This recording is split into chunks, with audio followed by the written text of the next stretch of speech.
1 week ago at Daytona, success for some, disappointment for others. Today it is the second stop on the road to the Winston Cup, the Goodwrench 400 from Rockingham.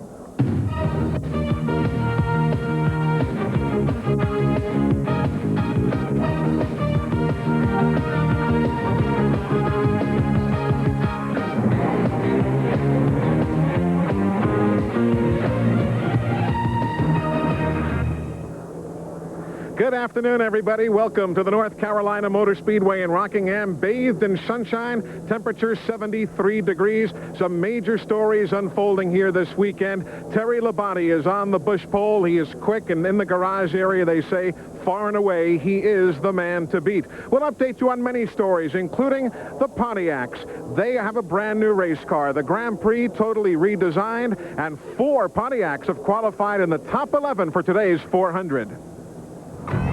Pontiac didn't fare well at Daytona, but here at the Rock, it could be a different story. Ward Burton showed promise at the beach until he touched the wall. Here last fall, he earned his breakthrough win. Can he lead Pontiac to victory again? Here's Glenn Jarrett. We're standing by with Ward Burton. He's with his family, his daughter Sarah and wife Tabitha, waiting for driver introduction. Ward, you got your first win here last fall, but you're back with an entirely different car. A few changes. Is this one as good as the old one? I can't really tell, Glenn. You know, Goodyear's brought a different tire here. The track is a little bit different. Of course, we got a different body. We got a few variables that's quite a bit different when we were here last time. So the car doesn't feel anything like it did when we won the race. But at the same time, it's hard to judge how much you're off or how good you are, because when you're out there practicing, this track's eating the tires up. You don't know what tires the competitors got on. So I think the first 30, 40 laps, we'll all see what we got. Well, I think a lot of people are in the very same boat that Ward is in. We had a chance to take a look at this new Pontiac Grand Prix with Bobby Hamilton's crew chief, Robbie Loomis. He's going to show us from front to rear just exactly what this Pontiac's all about. It all starts up front here. This new nose has got a new contour shape, which is a little bit rounder than last year's car. You can see the fenders and all. It tucks the air tighter, keeping the air on the front end. That was one of our big problems last year, was front downforce. Then we get back here to the roof and the top of the car. It's all a little bit smaller, but it's got the round shape to it too. And it gets back here to the back, and that's where this spoiler really comes into play, hopefully to get the STB Pontiac team back up front in 96. I want a change. I want something new. You know, we've run that other Pontiac, and it was a good competitive car in the late 80s, early 90s. But with the Monte Carlo, when they came back out with the Monte Carlo, it made everything else obsolete. You got to start all over. You know, the Ford guys went back and they regrouped. Pontiac went back, got a brand new car. So I think it forced everybody to another level. So we've got to compete at this level now. The car is really going to be good. We've got more work to do on it, but the new Pontiac looks really, really good so far. You know, we didn't qualify well at Daytona, but we raced real well. So that was encouraging. And I think it's going to be, at these tracks and at the short tracks, it's going to be a great car. I've never had a car to drive that good at Daytona. So that was the indication that we're going to be good at the other restricted plate tracks. You know, it was sort of a test session for us. But these race tracks like Rockingham and Richmond and Charlotte, we ought to be really good. So those are the thoughts of the Pontiac contingent. For those of you who like the statistics, well, let's take a look at some of the numbers and see how Pontiac has done here at the North Carolina Motor Speedway dating back to 1988. Obviously, the dominant race car due in large part to Kyle Petty's runs. Now, as far as overall performance on 1-mile racetracks, there you see the tracks in question. And again, the numbers for Pontiac, a rather impressive group. We'll see exactly how they all do here this afternoon. As part of our pre-race coverage here today, we're going to let you learn a little bit more about our whole announce team. You know, we do have real jobs away from the racetrack. In my case, it's spending time behind the radio microphone for the NASCAR Winston Cup Series and for Alabama Crimson Tide football and basketball. Let's take a look.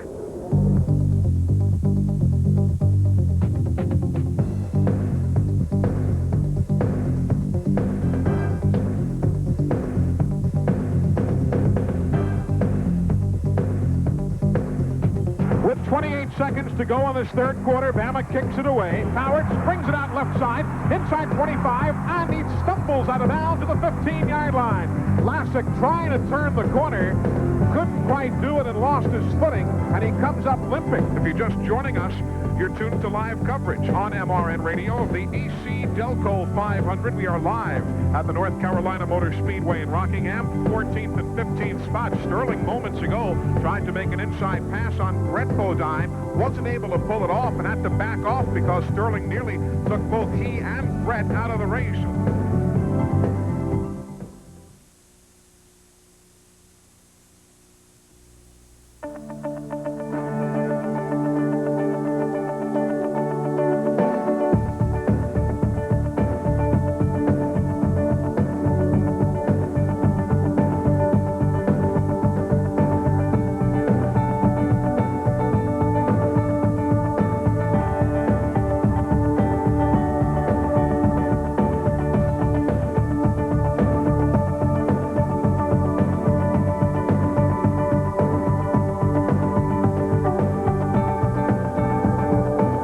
Some of the accomplishments for the gentle giant from Charlotte, North Carolina, who takes all of that experience and puts it to work here and at the Atlanta Motor Speedway, where he works at the Buck Baker Driving School, teaching folks who want to go fast exactly how to do it.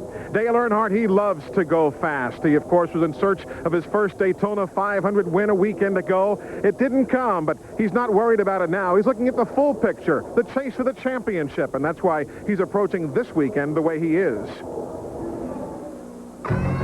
Daytona is a distant memory for Dale Earnhardt. He may not have had enough car to beat the other Dale, but he'll surely have enough car to focus on his record-breaking 8th championship as he looks to take the point lead. We're standing by with Dale Earnhardt, and although he didn't win the battle last week, he made a major step toward winning the war. The 8th championship, man, you're in great position. You ran good last week. You got a strong car today. Well, we got a good race car for today. We're glad the Daytona 500's over with. We get on into Rockingham and go racing. So it's going to be a good day for us. We got a lot of great race fans here today. It's a beautiful day. Our car is running great, so we'll see what happens. Well, you told me a lot of guys have been complaining about a little bit of a push coming off the corners, but not with Dale Earnhardt's car. Well, it can get a little shovey if you force the car. It's one of these racetracks you got to drive the race car, you know, the whole race and let it come to you, so to speak. So we're just going to try to be patient at first and go for it. Well, wish you the best of luck. He's got a new fan down here. Martina McBride stopped by to say hello to Dale. And Eli, as always, Dale Earnhardt will be up front at the Rock before the day is over. Definitely so, and Martina is going to be singing the national anthem here today.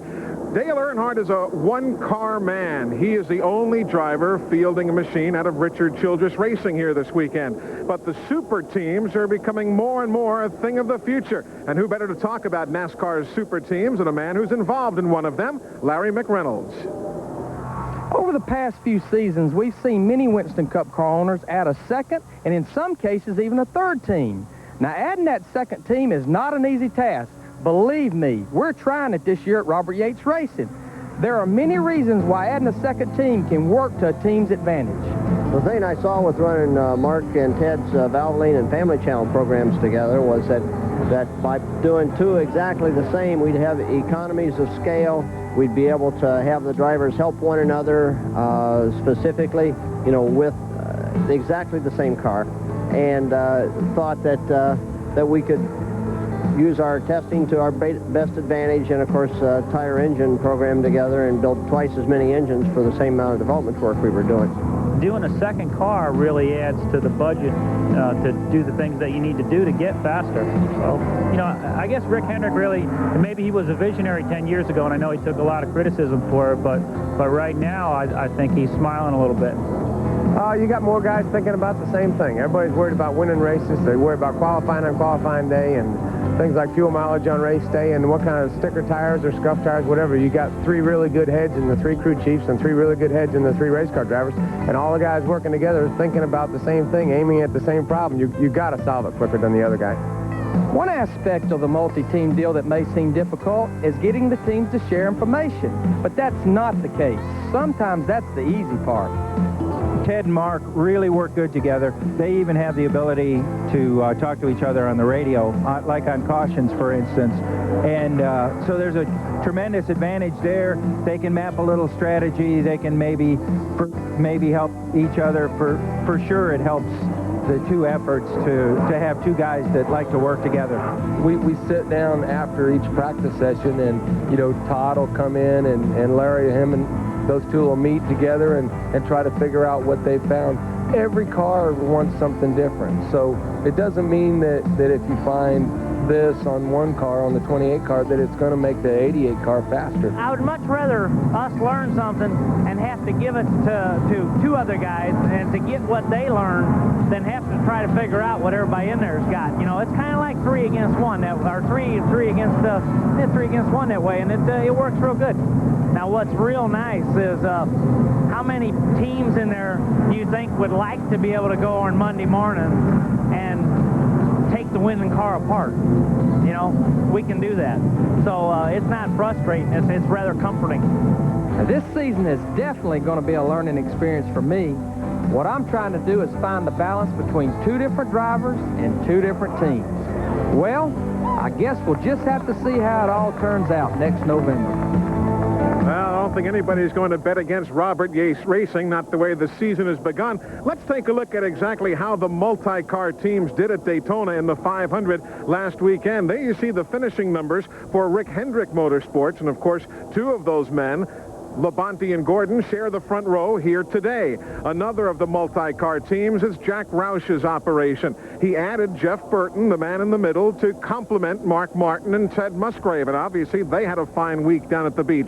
And the other multi-car team we've talked about, the 2-man operation, Dale Jarrett, the winner of the Daytona 500, and Ernie Irvin. He, of course, a man who hasn't qualified particularly well here this weekend, but is certainly looking forward to dropping the green flag. And that's one thing about running here at Rockingham. Even though we have lost 100 miles off the old advertised distance of 500, this is still a race that's going to be a lengthy one to run. 3.5 hours. So just because you start mid-pack, and in the case of many, pit on the back straightaway, which to some degree is a bit of a penalty box situation, there's no reason to write anybody off as we get set to begin today's coverage of the Goodwrench 400. As we continue our look at the broadcast crew here on TNN, we all have businesses, but when Glenn Jarrett is not taking care of it, he's at the number 1 tee.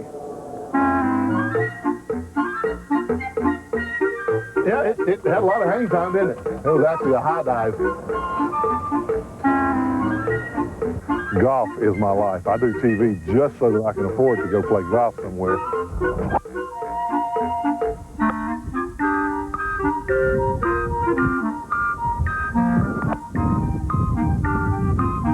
See the number, baby. How about getting down? Ooh. Can't believe that. I hit it on the green. Turn, baby. Yes!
there are some changes. Colors, crew chiefs, drivers, car makes. How'd you like to have the souvenir concession here to sell programs to everybody, because everyone's scarfing up the information to try and keep track of exactly who is who. One of the biggest changes, though, is for driver Johnny Benson, stepping up to NASCAR Winston Cup from Busch Series competition, going to some racetracks he's never even seen before. He and I talked about just that. Are you ready for this? I told you it was coming. JB. And he's ready to just suck it to you one time.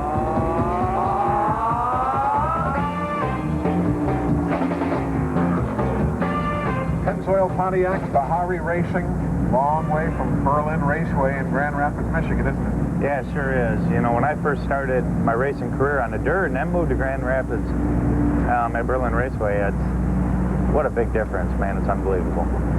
Strange thing is, here's another championship you're not going to be able to defend. You've never defended a championship, have you? No, I haven't. It's kind of unique, I guess, or not unique. It's difficult sometimes, I think, to defend a championship, but sometimes I think it's difficult not to defend it. And so I've been having a little, feeling both ways. Should I defend one or shouldn't I? But I've, got it figured out now that if we win another championship, I'd be more than glad to defend it, because hopefully it'll be here in Winston Cup. Obviously, we're still early in this season, but the step up from Busch Series racing to Winston Cup, has it been more than you expected? Not even the competition, just the attention, the media, all else that goes on surrounding this division of racing?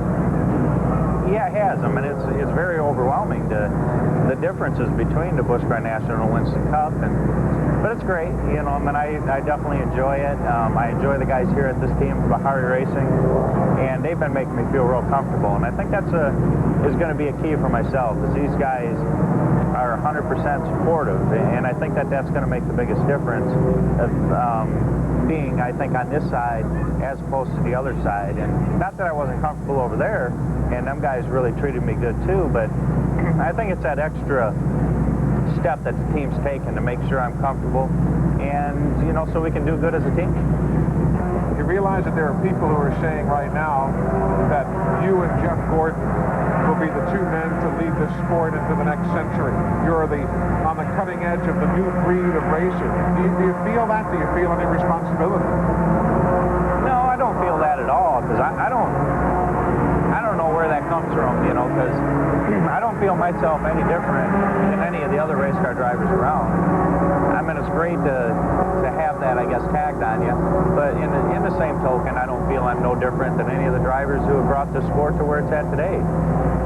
The sport's here because of all these other drivers, and I think that it'll continue on to grow and to be just as good as it is today, if not better, not just because of myself or Jeff, but as because of the whole group together. Aside from the obvious answer of, I want to win the Rookie of the Year award, what would make 1996 a good season when you guys sit down at the end of the year and look in the mirror? I think as long as we don't struggle too bad. I mean, we know we're going to struggle a little bit here at the beginning of the year.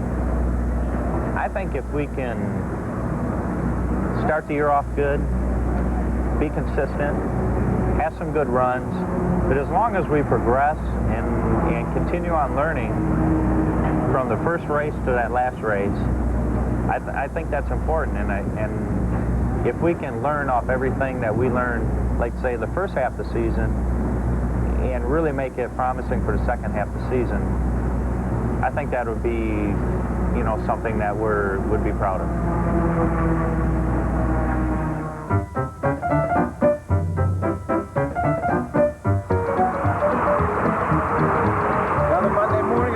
Video. This is where we produce inside NASCAR right here. We used to play basketball, a little bit of golf, but not anymore. This is pretty much it. Line aside. Never start a day without a cup of coffee. 1 cup left. No decaf. We need the leaded stuff.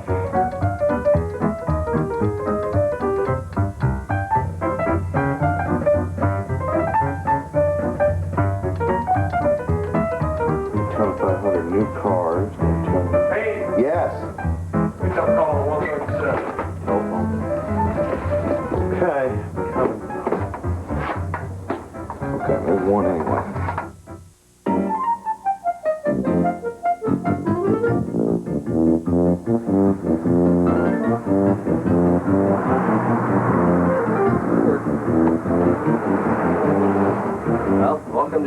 Racing magazine. I guess most people probably have a lobby full of file cabinets and fancy plants. We've got a dry shaft wheels and an A-frame.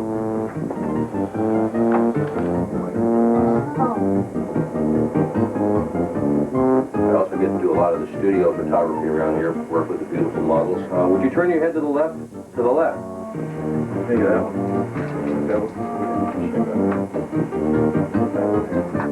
Isn't that a great dog? And the dog's pet human isn't that bad either. Dick Berggren, editor of Stock Car Racing magazine. John Andretti could well have had a car to beat at Daytona last week. Didn't end up that way, but he's not letting it bother him. He's qualified in the top 10 for today's Goodwrench 400. John Andretti broke through at Daytona. He led and might well have had the car to beat. But then disaster on pit road. It put him to the rear of the field and cost him a chance at victory number 1. John Andretti starts 7th today. Well, John, a little bit of problem last week, and what about today? The car looked strong in practice, but a lot of guys having some handling problems. Well, I hope so, because we're just a little bit off, and but we were, I have a good crew chief in Tim Brewer and a great team when it came our Little Caesars team, and so I'm looking forward to good things. But before I get off here, I do want to remember to do one thing. My parents' birthdays are coming up, and I'm not going to get the chance to see them, but I wanted to wish my mom and my dad a happy birthday this week coming. Well, best of luck to John today, and the very same wishes from us here at TNN. One of the guys that we were really glad to see come back strong last week, one of the Hendrick cars, Ken Schrader. Great run last week. He's going to be tough today. Ray Evernham's impact has already been felt as Ken Schrader led the Hendrick stable, running up front at Daytona. Here in Rockingham, though, he'll start 20th. But it is a leaner, more focused Schrader who's ready for battle. Well, Ken Schrader, as Eli said, will start 20th. He's getting prepped. They're doing final cleaning of the windshield on the car. Kenny Schrader, last week you were a contender, but Daytona's Daytona. This is the Rock. Can you be there today at the end? Most definitely we can. This car's been real good all week, and I've been looking more forward to this thing, Daytona. We come out of Daytona good, so we're going to be good today. Good luck, Kenny Schrader. Eli Gold. Hi, Randy. Last night in Houston, Texas, it was Martina McBride thrilling the country music crowd with a concert, and the RCA recording stars made the overnight trip to join us here at Rockingham. She has our national anthem. McBride. Oh, say, can you see by the dawn's early light what so proudly we hailed at the twilight's last gleaming, whose broad stripes and bright stars through the perilous fight, what so proudly we hailed at the twilight's last gleaming, and the rockets regular, the bombs bursting in air, gave proof to the night that our flag was still there. Oh, say does that star-spangled banner yet wave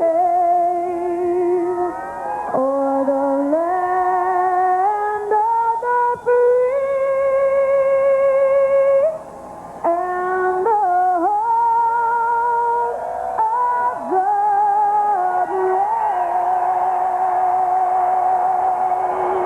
What a voice, what a personality. The 72nd member to be inducted into the Grand Ole Opry, Martina McBride, and she'll be joining us here on the telecast a bit later on. So basically, you've got all the storylines. Now it's a matter of putting the talk aside and firing up the racing engines for 393 laps, 400 miles here at the North Carolina Motor Speedway. Will the ones who did well at Daytona do well again today, or will it be a rebirth for some who found themselves in the garage area early just one Sunday ago? Stay tuned. We'll find out together. It is the second stop on the road to the Winston Cup, the Goodwrench Service 400.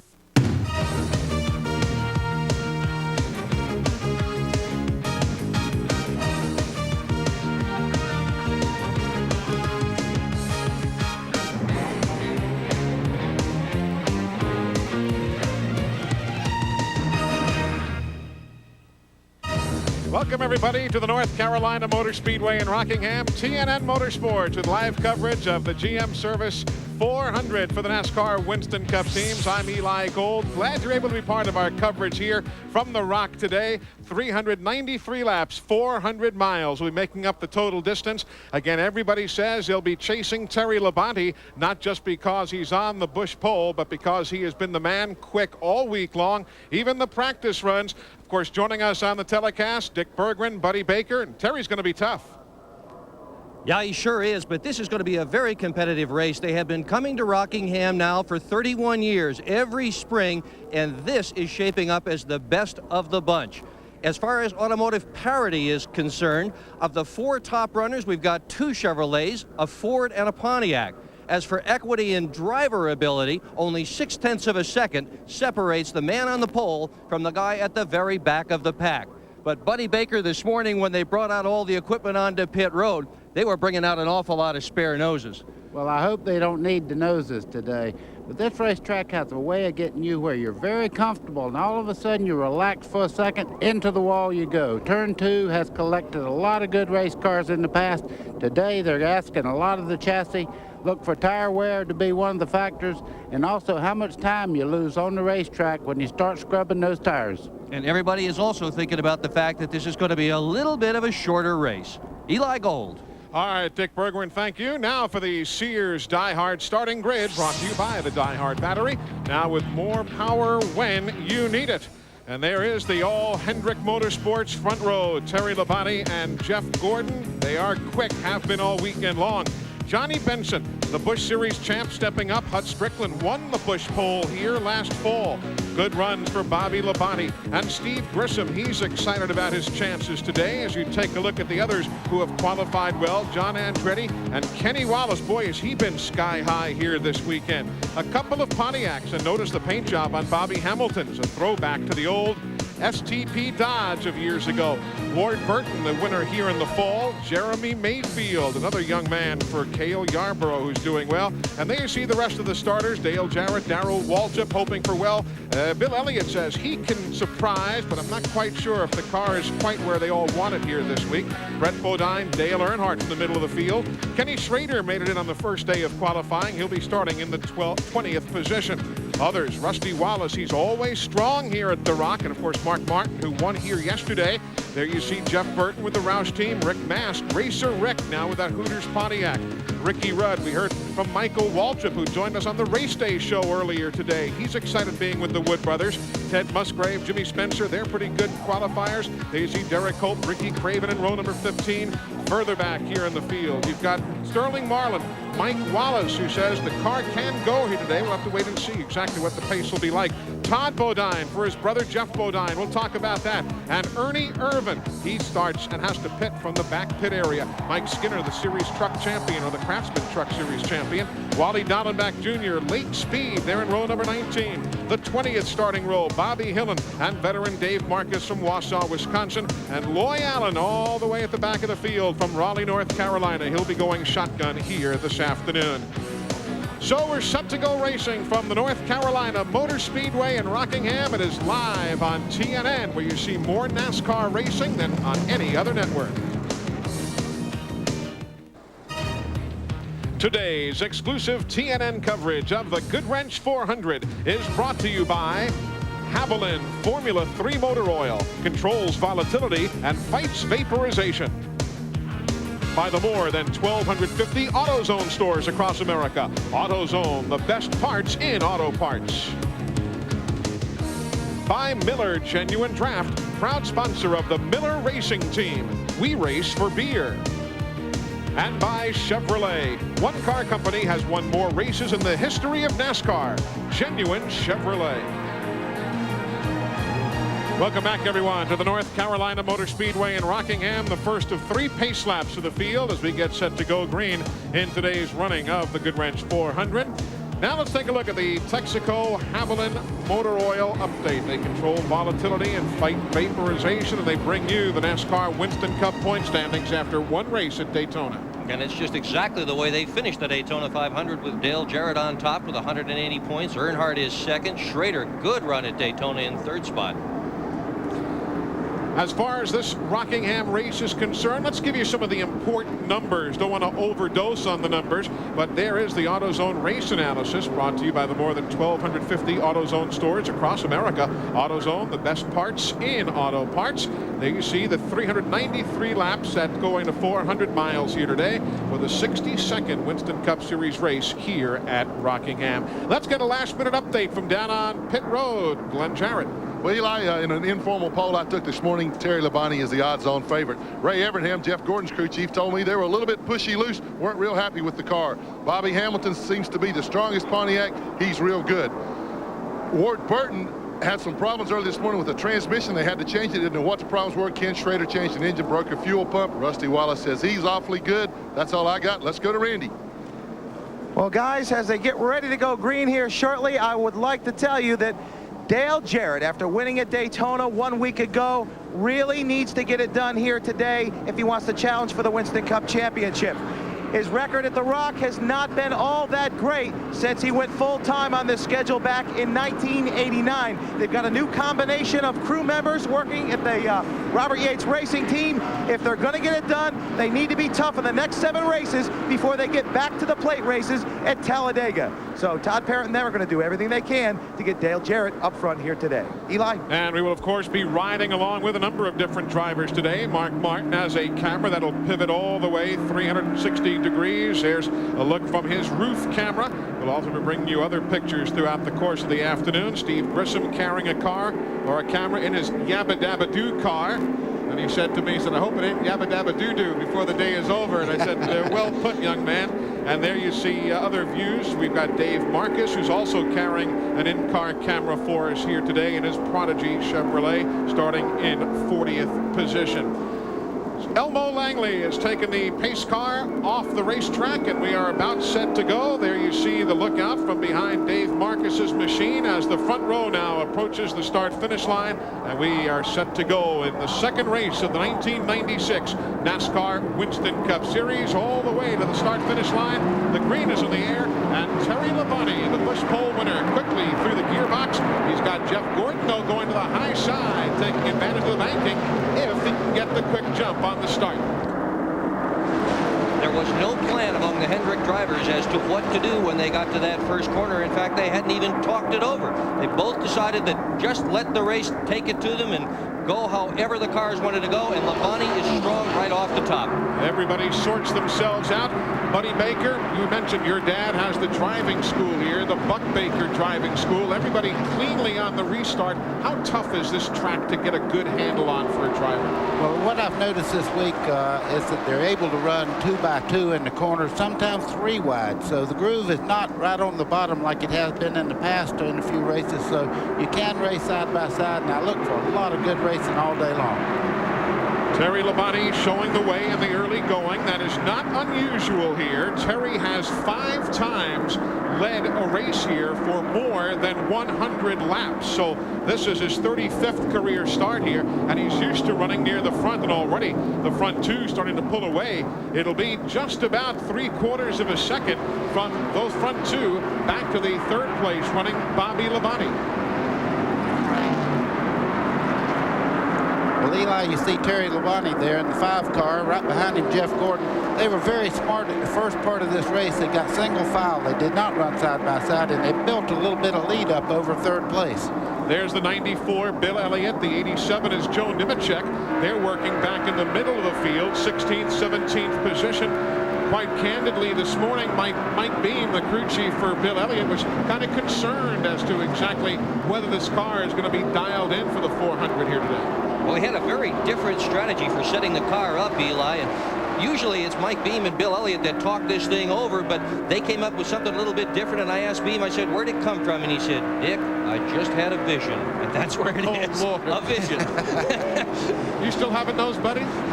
Or is the doctor taking care of those visions? I have a vision. If they keep running side by side like that, Jeremy Mayfield was real lucky there. He almost got collected going in the corner. You have to be very careful. That's a very light spot for the car going in the corner. If you have any contact whatsoever, the car turns right around on the outside. You see the 87, that's Joe Nemechek just ahead of Mark Martin. Kenny Schrader there in the Bud car, number 25. All the while now, the leaders have worked themselves free by just about a full second on Bobby Labonte. You see others, Dale Earnhardt in car number 3. He's part of that pack. Being posted in 20th spot as there's trouble on the back straightaway. Everybody scrambles after contact with the wall, but everybody manages to remain in the right direction. But problems here. Looked as though Rusty Wallace was the man who made the impact with the wall, though as he comes by us, the car looks fairly clean, but we'll see if we can get a closer look. It was a big scramble of cars down the back straightaway, and we'll find out exactly who it was that made contact with the wall. And, oh, there goes a piece of sheet metal off Rusty Wallace's car. It went flying up ahead. You might have seen it just take off, and caution is on the Speedway. Looked as though the rear bumper might have come loose. Tough to tell. Well, he certainly impacted the wall. Oh, and there it was. It's the Burton car alongside of him who lost the sheet metal. Eli, that's that second turn I was telling you about. You can just get a little bit high there. The crown right in the middle part of the racetrack there. When you go across there too close to the wall, it's like a vacuum. It pulls you right into the wall. So caution for the first time here, lap number 9 here at the North Carolina Motor Speedway. Buddy, let's see if we can get a good look at what happened here. Okay, they're coming off the corner there. You see, Rusty just got. Rusty did get in the wall first, there, just a little bit. It looked as though Michael Waltrip was shoved by possibly Ricky Craven behind him. Let's see now. We'll have to wait and get a good look. Brett Bodine is there in the 11. Okay, Brett come up just a little bit. Rusty had nowhere to go. It pushed him right over into the wall. Randy Pemberton is down in the Rusty Wallace pit area. Well, we're waiting for Rusty to hit pit road. Basically, what they're looking to do for Rusty when they get him here, obviously they're going to check the toe on the front tires. They're going to see if they're askew or not. Apparently, Rusty feels they are. They're going to string the wheels. Possible left front flat as well for Rusty Wallace. I know there's a driver change going on for Jeff Bodine in the backstretch. 2 broken ribs. Jeff is going to get out. And Todd Bodine, his younger brother, is going to go in as Rusty Wallace now comes down pit road in the Miller Ford. He is on the pit lane. And the crew go to work. Plenty of damage on the left front of the car as well. Right side also, so a little bit of damage. They're going to work on some air ducts as well. They're going to make a couple of pit stops if they can get this car in 2 or 3 times under this caution. He has some aerodynamic disadvantage now. It looks to me like they can pound it out, at least from my vantage point, on the left-hand side. Right side tires are changed for Rusty. They're going to come back in after they get the tires put on this car, and then they're going to try and straighten the wheel out for him. Well, you see Rusty's car's been up, so it's Brett Bodine's car. He's got some damage to the right rear of his car. Rusty Wallace, the leading active driver as far as wins here at the Rock. He's got 5 of them. He's going to have to work hard here this afternoon to get back to victory lane. We're coming right back to Rockingham early in the 400. Back under green here at the North Carolina Motor Speedway. No change in the running order at the front. Terry Labonte, Jeff Gordon, Bobby Labonte is next in line. Then you've got the rest of the pack. Hutch Strickland, and a good run for John Andretti. He's in 5th. Let's go down to Glenn Jarrett. He's got an update from the Brett Bodine pit area. Well, Eli, it looked like, as you said, Brett was involved in that incident with Rusty Wallace. He's got some right side damage. They came in, made a major chassis adjustment on the car. Also checked the wheels on it. He seemed to be okay. I watched him on the racetrack, though. The car is not performing the way he wants it to, but he's going to have to tough it out. That team's off to a rough start. Robert Presley also made a quick stop. Looked like they may have changed the tire, may have had a tire going down. So those were the only 3 cars that pitted. Buddy Baker, we're always getting new fans in this sport, and as we watch the leaders work here in single file formation, everybody understands aerodynamics at Daytona and Talladega. What does aerodynamics mean here at Rockingham? Well, aerodynamics really does not play a major role here. The one thing you don't want to do, though, is mess up the front end. As far as the toe end and camber, you need to keep the car really getting through the corners well here, because you ask a lot of a race car when the corners are this tight. That's 18th place you're looking at now. Mayfield gets moved aside. You've got Jimmy Spencer grabbing the 18th spot. We're looking from Mark Martin's machine. He's running in 23rd now. The Kodiak car, 41, is Ricky Craven right ahead of him as they work the corners. That's awfully tight for a Sunday drive. Those cars have been running real close together for several laps now. Just starting to sort it out. These guys are feeling pretty racy, though, after getting the season going last weekend at Daytona. You see Mark Martin there in the 6th car just going by the flag stand, and Sterling Marlin on the outside. They've been side by side for the last 2 or 3 laps there. They're not really running very easy this early in the race. They're really going at it. That is the battle between Mark Martin and Sterling Marlin now for 23rd position. Michael Waltrip, the Citgo machine. He'll move in right between those two. Glenn's got an update on Mark Martin's car.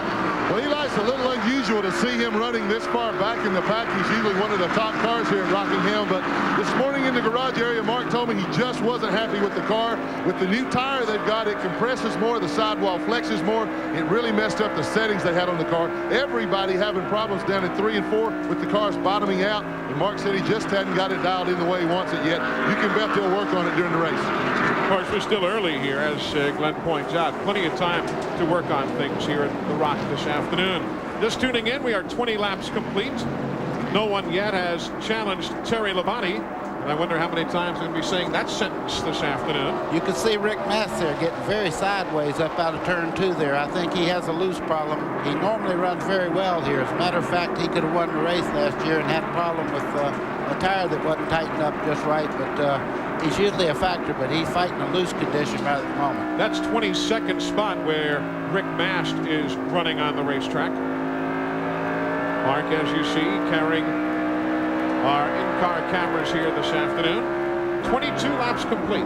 It's such a surprise to see him running that far back, Eli, because he's got virtually the same setup in that car today that he used yesterday, and he completely dominated the Busch Grand National race yesterday. Led 154 laps of the thing on the way to victory lane. And where's Dale Earnhardt? There he is, being bypassed by Jimmy Spencer. That's back at 18th spot now, as Spencer takes over the 17th position here and moves to the outside of the 87 of Joe Nemechek. I guess after a while, even though the inside is the short way around, I guess, buddy, if your car wants to go, you got to give it its reins and let it go. When you see a car start going in the corner very low like that, going all the way up to the high side of the racetrack, the center part of the corner, he's got a handling problem. He's having to chase that car up the hill. I'm sure he'd like to see a caution where he can work on that car a little bit. We talked about Mark Martin, too, as you see the battle going on there in the mid-pack. Mark Martin, although he's done well in Busch racing, hasn't won here in a Winston Cup car since 1989. So that is something to just keep in the back of the mind as we update you with the complete look at the field running order right now. The field standings brought to you by Napa Auto Parts. At Napa, we keep America running. Car number 25, Kenny Schrader. He started in 20th spot. He's up to 15th. There you see Earnhardt in the 3. Bill Elliott with the golden arches proudly emblazoned upon his hood. Car number 94. You know, people have been talking about Schrader having a little bit of help from Ray Evernham, but realize that there is a whole new team there. They let just about everybody go who had been with Schrader before, and it's new guys over the wall, new guys at the shop, new engine program. They are at square one and really getting the job done this year. There's the STP Pontiac looking like the old Dodge Charger from 1972. That's what they're doing this year for Richard Petty's 25th year with STP. They're having a number of different paint schemes, and there is the cars battling. You saw a quick look at John Andretti in the 37 car. Dale Earnhardt getting a little look inside of Jimmy Spencer. That's back at 13th position. If you're curious about the lead, it is still stabilized for Terry Labonte. He's got about 9 car lengths on Jeff Gordon running right behind him. We'll keep a close look at that. They have now pulled just about 2/3 of a straightaway away from Bobby Labonte. He's 3rd, and Hut Strickland still running in 4th.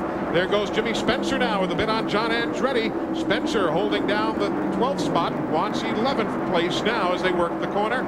And there you see the lead as Jeff Gordon, for the moment, is very much in the tire tracks of his Hendrick Motorsport teammate Terry Labonte. Live at Rockingham on TNN, 28 laps complete. Today's exclusive TNN coverage of the Goodwrench 400 is brought to you by Napa Auto Parts. At Napa, we keep America running. And by GMAC Smart Lease. Want low monthly payments on a new GM vehicle? Call 1-800-32-SMART. Welcome back to Rockingham with Buddy Baker, Dick Berggren, Glenn Jarrett, and Randy Pemberton. I'm Eli Gold. Want to send us a question? Have a thought you'd like to express? We've got a fax machine sitting right alongside Big Buddy's right elbow, and that's the number you can call if you want to fax us a question or a comment. 1-800-451-7331. We'd love to hear from you right here at the North Carolina Motor Speedway. Terry Labonte continues as the race leader. There's Kenny Schrader in the 25 inside of Bobby Hamilton. They're battling for the 10th spot on the racetrack. Steve Grissom right behind them in car number 29. Where's John Andretti, though? He is backslid all the way to 21st position. Glenn Jarrett's been checking on that story with Tim Brewer and the boys. Well, Eli, Tim Brewer summed it up very quickly, very succinctly in one word: loose. He's very loose. He just can't drive the car through the corners. Not happy with it at all. They've got to make an adjustment. The guy that I'm impressed with is Jimmy Spencer. He's moving up into the top 10, putting pressure on Dale Jarrett right now. And if Dale, you can hear me, let him go, man. He's fast.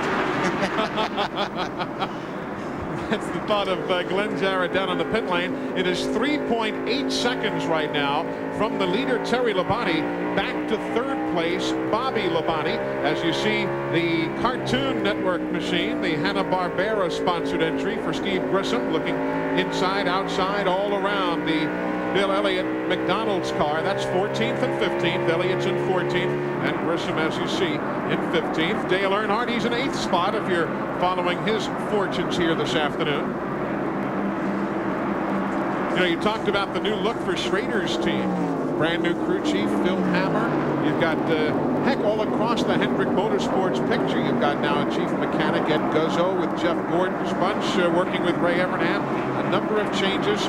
And Ken Howes, he's working in research and development now in the chassis room for that same team. There you see the 37 of John Andretti. We talked about him moments ago with Mark Martin pacing him to the outside. Jeff Burton is the 99, the other car in your picture. I keep seeing puffs off the right side of that number 37, and I wonder if it's tire smoke. If he is that loose. Oh, Jeff boy, Burton here we go. gets up off the low side of the racetrack, and Andretti does a great job saving his race car. You saw the Exide machine just move up the banking, and John Andretti reels that baby back in a hurry. As Harry Hyde would tell me, that was loose now. Up till then, it wasn't that bad. And that was definitely tire smoke. Yeah, boy. Back in line, just ahead of Robert Presley. That's back at 29th now. Let's take a look and see exactly how that all unfolded.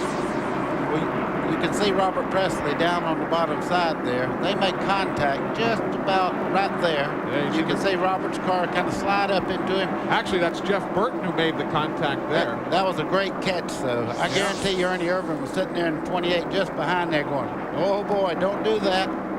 And there's old Russell William Wallace. He has joined the picture now. Rusty is resurfaced at 29. Randy, how significant are the problems on Rusty's car after the pit stop? Well, the guy that is on our camera down here, Tom Hoke, he's the shock guru. The significant damage is Rusty believes he broke a right front shock. You remember 1 year ago at Richmond, he dominated the race, broke a shock, ended up finishing, I think, third. So they broke a shock absorber. They believe, they think it's a right front. They have made the necessary arrangements back here in the pits to replace that shock if and when they get a caution. Hopefully they can do it without losing a lap. It is a possibility. So Rusty is going to come down the first opportunity they get under caution to see if he can change his shock. Well, that's the update from the pit lane as we work now at lap number 41 of 393, still in the early stages of the Goodwrench 400. We are live on TNN. Glad you're able to join us. Rusty's getting a pretty good bite off the low side of the racetrack there, and a pretty good pack of cars behind him. You've got Bobby Hillen leading things there. Mike Wallace right behind. That's 33rd, 34th, 35th, and further back. For the record, there's Derek Cope, the man I spent $10 to draw in the pool today. I apparently made a contribution early, but you never know with that car. Jimmy Fennig and the boys are really good at chasing a race car, and that's one advantage of a 3.5-hour race. What's going on at 1 o'clock Eastern time doesn't necessarily equate to what goes on at 4 o'clock Eastern time. Brett Bodine is coming down the pit lane for an unscheduled stop. You see the 31 car there, that's Mike Skinner. He is doing research and development for Earnhardt in the race here on springs and shocks. He's also auditioning for a job as a Winston Cup driver. And a man would be hard-pressed not to hire a Mike Skinner. Very, very talented young man. There you see Johnny Benson in the 30. Quick look at him. Stepping up to NASCAR Winston Cup Series coverage here in 1996. You'll be talking about him all season long. The square D colors, that was Kenny Wallace just going by the screen. There he is. Boy, has he had a good week. Kenny qualifying at the front of the field, and he's been hanging right in there. He's being shown in the 10th position right now.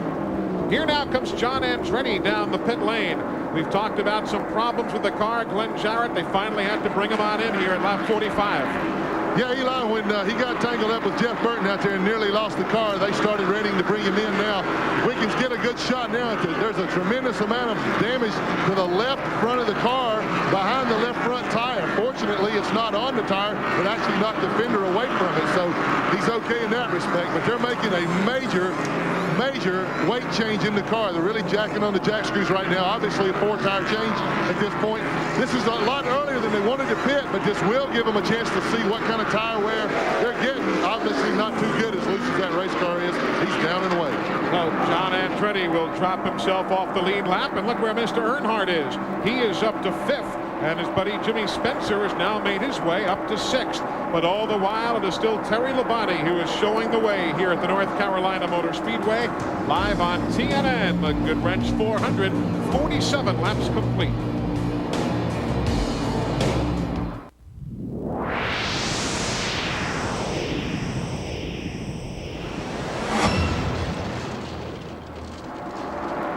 Welcome back, everyone, to the North Carolina Motor Speedway. That's the 7th and 8th place battle on the racetrack now. Johnny Benson just ahead of Dale Jarrett. You see who's running where. How well is Terry Labonte running? He's put Mike Wallace a lap down while you were away. Ted Musgrave has gone a lap down. Mike Skinner has gone a lap down.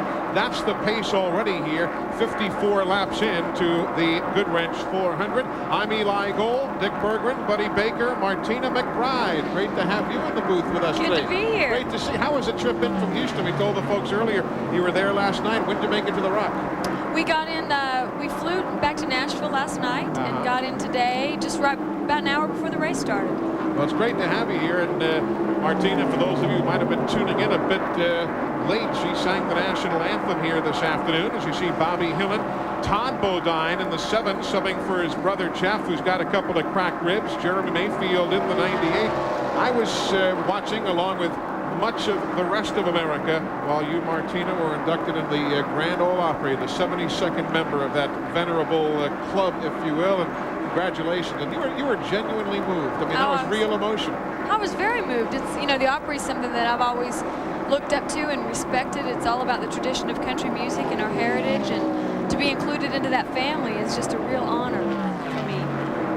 Martina McBride with us, the proud native of Sharon, Kansas. And That's I hope right. everybody is tuned in here. Have you followed racing much? Do you have a favorite driver? You know what? I'm just now getting into racing. This is only my 2nd race, so I'm kind of learning as I go. Yeah. Shame on you. Of course, her label RCA is an associate sponsor on John Andretti's car here this weekend as Jeremy Mayfield makes an unscheduled pit stop here. Or is it unscheduled? Maybe just a tad on the early side, but we're closing in, I guess, on the first pit stop. A lot of fellows that come in a bit earlier than normal.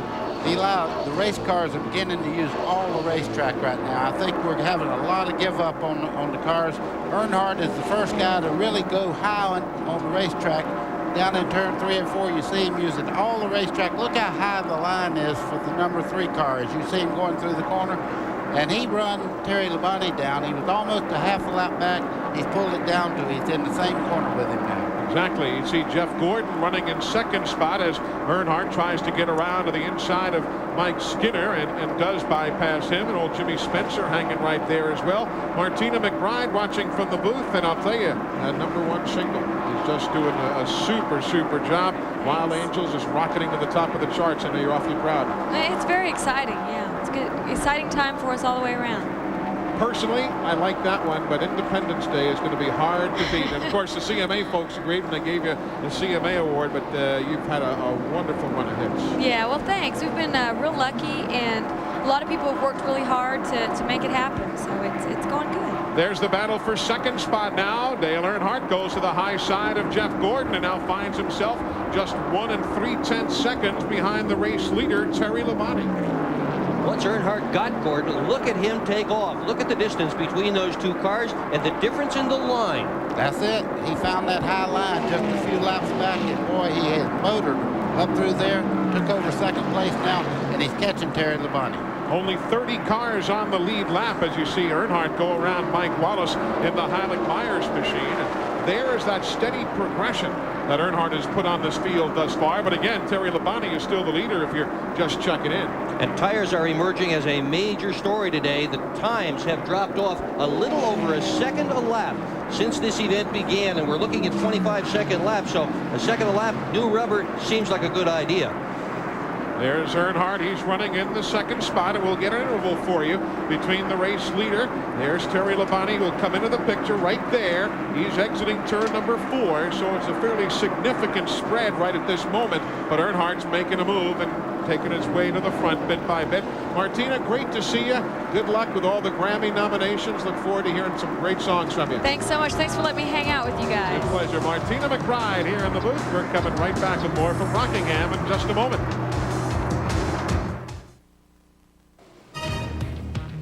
Today's exclusive TNN coverage of the Goodwrench 400 is brought to you by Pep Boys. 26,000 items at the guaranteed low price. Tires and service, everything but gas.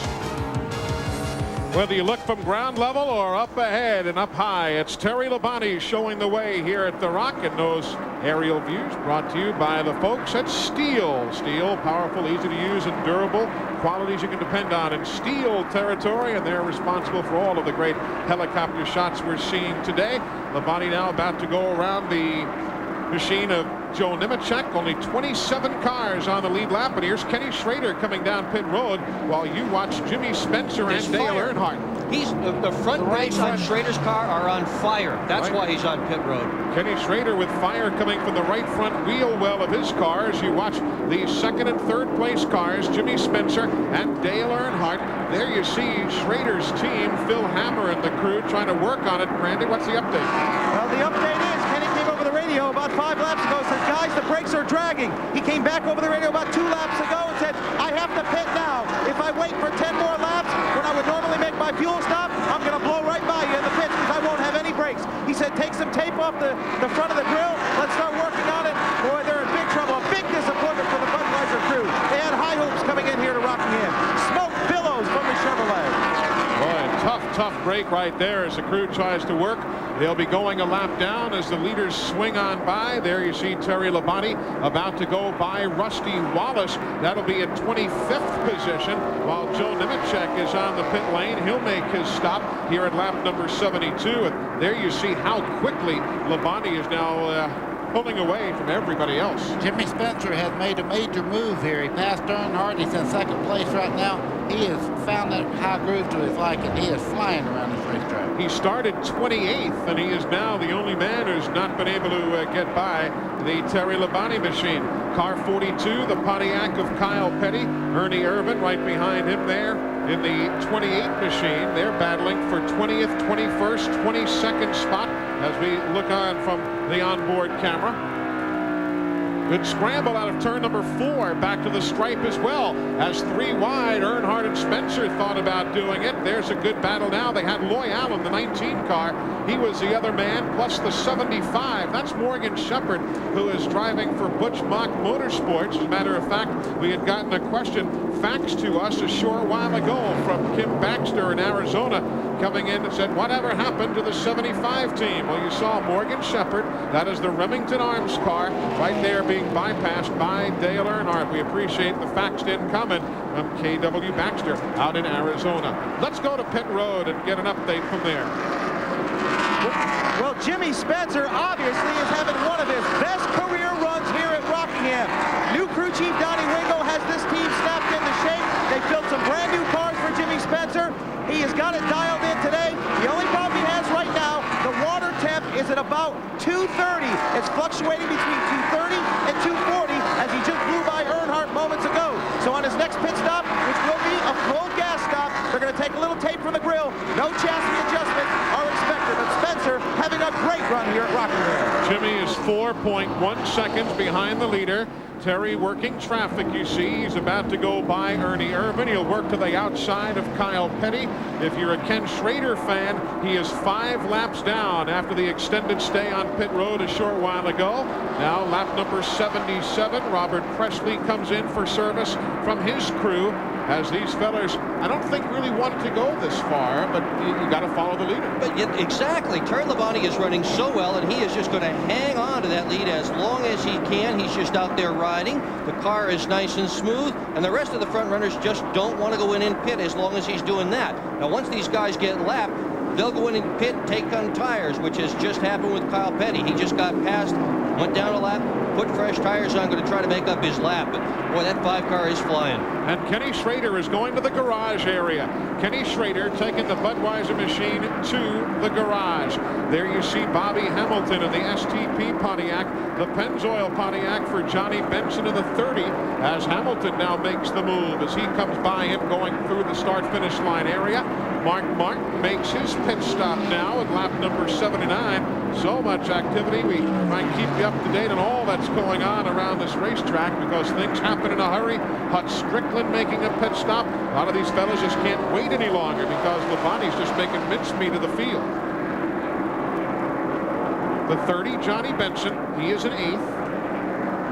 And hanging in there, doing a great job. Benson had only run 4 times here prior to today in Busch Grand National. Top 10 every time he finished. He finished 3 out of the 4.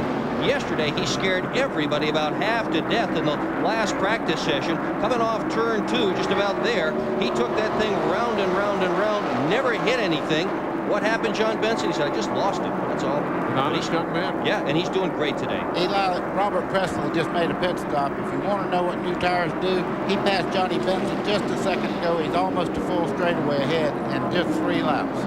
Of course, everything will cycle around, and if you're not familiar with this racetrack, 30 pit stalls on the main straightaway, the remainder of the field pitting on the backstretch. It's not quite the penalty that it used to be, now that NASCAR does have pace car driver Elmo Langley under caution make that little acceleration going through the corners. As on the pit lane now, here comes Mark, or at least here comes Jeff Gordon, Ted Musgrave, Jeff Burton is in for service. All of this at lap number 83.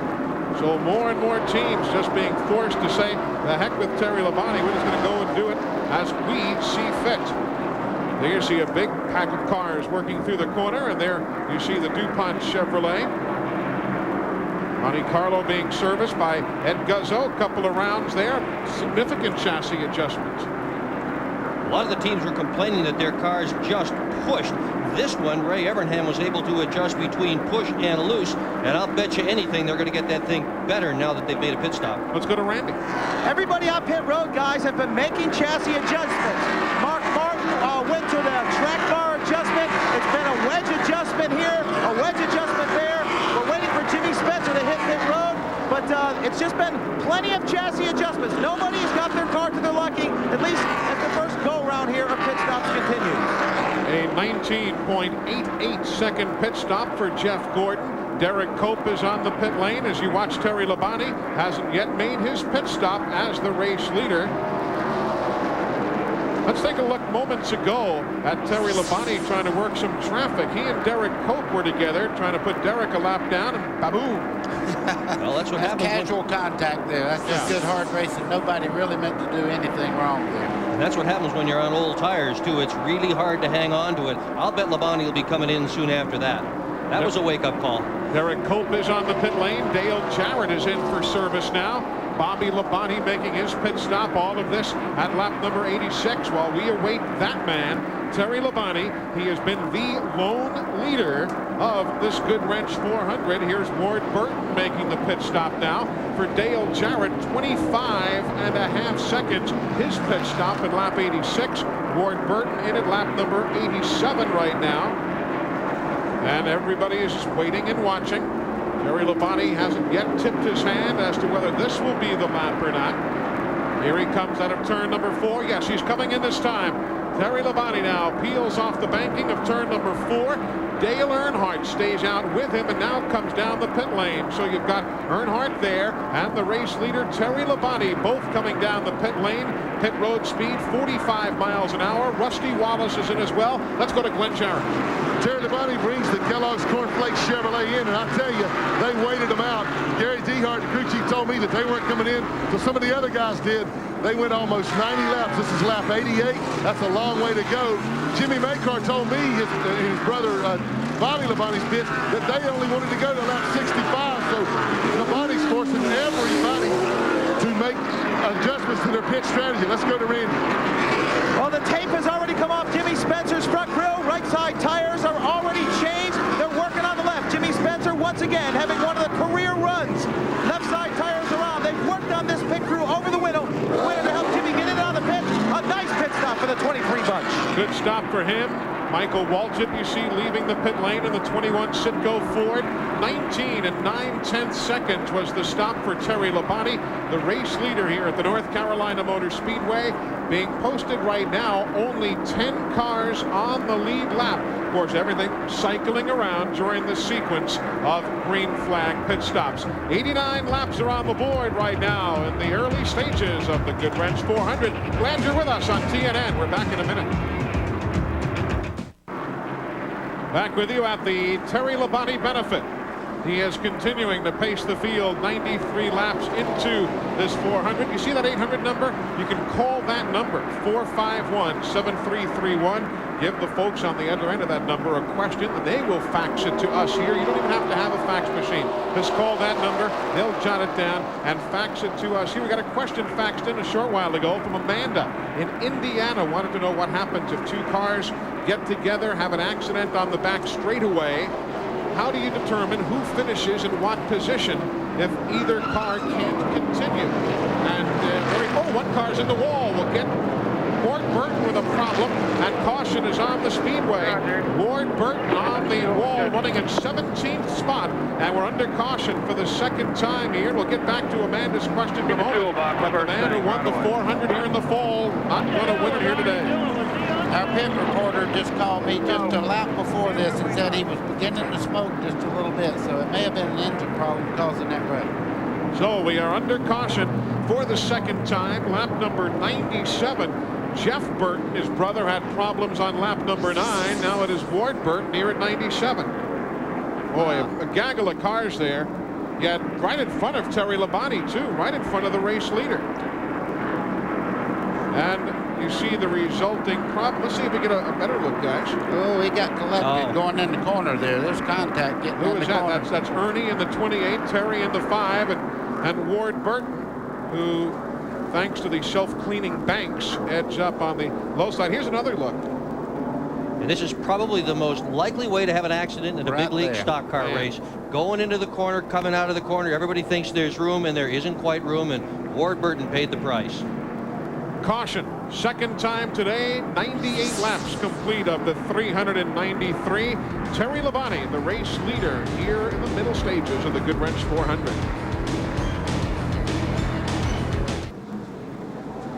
Welcome back, everyone, to the Goodwrench 400, heading towards the century mark. 100 laps will be going up on the board, this time by Terry Labonte, the race leader, over Dale Earnhardt. Today's AutoZone Tech Fact, an interesting visit with Ray Evernham, and it's brought to you by more than 1,250 AutoZone stores across America, the best parts in auto parts. Some of the biggest advancements in suspension technology in recent years have been with the shock absorber. For many years, you had to buy your shock from the manufacturer, bolt it on the race car, and go race it. Now, with the Racer reserviceable shock absorber, it gives us the opportunity to design and build a shock for each racetrack that we go to. For many years, you had to carry 120, 130 shocks on your race truck. Now you can carry 30 or 40 and continue to rebuild them all year. In order to do that, you have to have a shock dyno. Now, we have a shock dyno on our truck, and we have a shock dyno in our shop. Almost everybody has a shock dyno. I guess everybody's a shock doc. Everybody's a shock doc, Dr. Bergman. Well, he's right. Shocks have proven to be the biggest tuning adjustment, tuning aid, if you will, of the 1990s. And one by one, all the teams have had to add the shock dynos to their operations. And boy, everybody's messing with the shocks. Todd Bodine driving for his brother Jeff back on pit road again. Had a little problem a little while ago. It was tough for us to tell exactly. There you see Mike Wallace in the pits. Oh, we got Dallenbach and Todd together. A little close quarters racing on the pit lane along with the racetrack itself. We are at lap 101, working the second caution of the afternoon. The leader is Labonte, then Dale Earnhardt, Jimmy Spencer, Dale Jarrett, and Bobby Labonte. Ward Burton has done a heck of a job in Bill Davis's Pontiac. 10 races, averaging finishes of 17th. You see all the other drivers, how they just averaged 26th. But Ward is in the garage area right now after an accident. Glenn's with him. And Eli, he's a little bit shaken up, understandably so. Serious contact with Ernie Irvin out there. Ward, first of all, glad to see you out here. But from your view, what happened? Well, he might have been under me that much, but it wasn't enough for him to take the position. And, you know, we just had to all give and take, and we got to use our heads, and I don't think Ernie Irvin did that right then. Is there any chance of getting the car back in or too badly damaged? Hell, I don't think so. It hit pretty hard. That's too bad. Tough break for Ward Burton. As you said, Eli had an awfully strong car. One of the best Pontiacs, but looks like his day is done. Yeah, he's already got a win and 3 top 10s in 3 Winston Cup races here. He won in the Busch Series here, but not this afternoon. Green flag is in the air as we wrap up the second caution of the afternoon, the restart, and Terry Labonte. Time to go, but let's see if now maybe Earnhardt and Jimmy Spencer can stay with him. Those two are just joining us along the way. Started further back. They worked themselves to the front together, and they have been knocking off positions as quickly as Labonte has. On the pit lane, Brett Bodine returning from the garage area, so he's back on the speedway. He will be shown at this point 21 laps down, but Brett is back on the racetrack, and Terry is back pulling away as we look at the action from aboard Dave Marcus's Prodigy machine. 20 years ago, 1976, pole winner for this race, Dave Marcus. You see Jimmy Spencer taking second place away from Dale Earnhardt. He made the pass down the back straightaway. Jimmy Spencer showing a lot of muscle early in the race here. Sure is. Yeah, a lot of folks forget Dave Marcus's prowess at qualifying. The old K&K insurance car, the North Crosscoff machine. You had Waddell Wilson and he worked together, and they were terrors on the super speedways in particular in qualifying. Yeah, but his greatest prowess has been his longevity. 789 starts to today, Eli. Nobody else that's racing here today has that kind of experience. Still at it after all these years. Terry Labonte continues to lead. We are being shown only 16 cars on the lead lap. One of those is obviously Dale Earnhardt in the 3. He is chasing the 23 of Jimmy Spencer. Further back, you've got Dale Jarrett. One car breaks loose as they work through the corner. Hut Strickland now T-boned by Rusty Wallace. You've got Johnny Benson. Everybody else spins. Musgrave is there. Bill Elliott is there. And we are, needless to say, under caution. Caution here at the North Carolina Motor Speedway. Hut Strickland and the 30 of Benson, the 16 of Musgrave, the 2 of Wallace, the 94 of Bill Elliott. This just coming through turns 3 and 4 at lap number 108. Now 109 as the leader takes the caution. Oh, poor old Hut. How about old Rusty? Ever had one of those days, Buddy Baker, where it didn't pay to get out of bed? I've hit everything but the lottery some days when I go to the racetrack. And this thing, these guys didn't have a whole lot to do with this. You see the car breaking loose there, Hut. He comes back across the racetrack. Now you have a chain reaction where guys are doing everything they can to miss, and they run in the back of cars and lose control.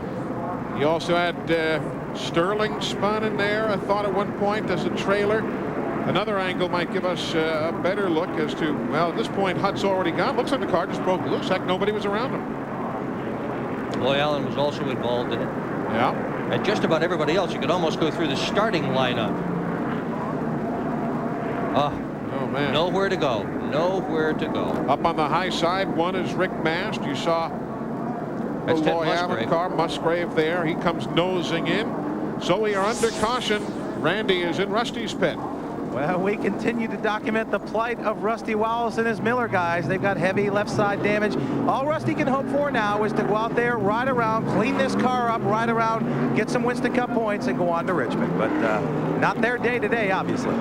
My goodness. A lot of work down there from that crew as we are working the third caution flag of the afternoon. Last year in the 400-mile race here in the fall, we had 7 cautions for 64 laps. This is the third caution flag of the afternoon at lap number 108 as we ride along with Dave Marcus. Don't want to forget old Amanda back there in Indiana. She told us about that question about scoring as we watch from Dave Marcus's car that accident that happened moments ago. Here's what it looks like.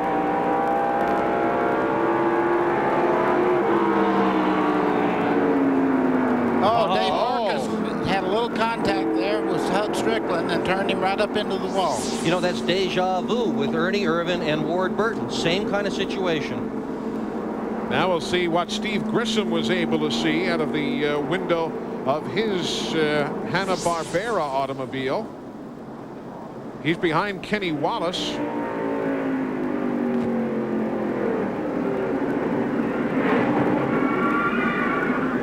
Oh, that is not a 360-degree camera. That was a 360-degree car as we are under caution here at the North Carolina Motor Speedway. 111 laps on the board, and the leader, Terry Labonte. We're coming right back. Back at Rockingham, where Terry Labonte continues to lead. This Innovation in Motion is brought to you by Peerless Faucet. Get more out of your faucet than just water. Another tech update from Ray Evernham. The two things that we're trying to control in a shock absorber are roll resistance, what you feel when you turn the steering wheel on your car and it lays over to one side or the other. That's what the driver feels when he's trying to turn the wheel. And the bumps, what you feel when you ride over a speed bump or when a driver hits a bump at 180 miles an hour. Now this part of the shock graph here tells us how the shock is acting as the driver's turning the steering wheel, what he's feeling. This part of the shock graph here is telling us what he feels when he's hitting the bumps. Now each color on this graph represents a different shock. So you can see there are some great differences. Buddy, that's how you used to do it when you drove, isn't it? Oh yeah, we had all kind of shock dynos. Yeah, we were lucky we could spell shock dynos sometimes in the old days. You know, this week marks the end of quite an era in the world of racing, not just NASCAR racing, but racing worldwide. The retirement of Leo Mell. He is the head of the worldwide motorsports operation for the Goodyear Tire and Rubber Company. He retires at the end of next week, and we've got a bit of a tribute. I'm going to miss Leo a lot because he was a great competitor for us because he always knew what we thought, and he could talk to the driver and an owner and always know how to manage each situation. So Leo's going to be really missed, but we're just glad we had him to begin with. I, for one, am going to miss him an awful lot. Been around together a long time. But Leo was a competitor. He did whatever it took to see that we had the things in line to win, and that's going to be missed. I guess the thing that stands out in my mind is Charlotte, the time when no one was on Goodyears but myself, and Leo wouldn't bring a special tire even though we only had one car on it. And then Daytona the other time when just myself and A.J. Foyt were on them, we went in and seen Leo and said, Leo, how about bringing us the Atlanta tire down here? It'll work at Daytona, it'll work good. He said, I can't do it.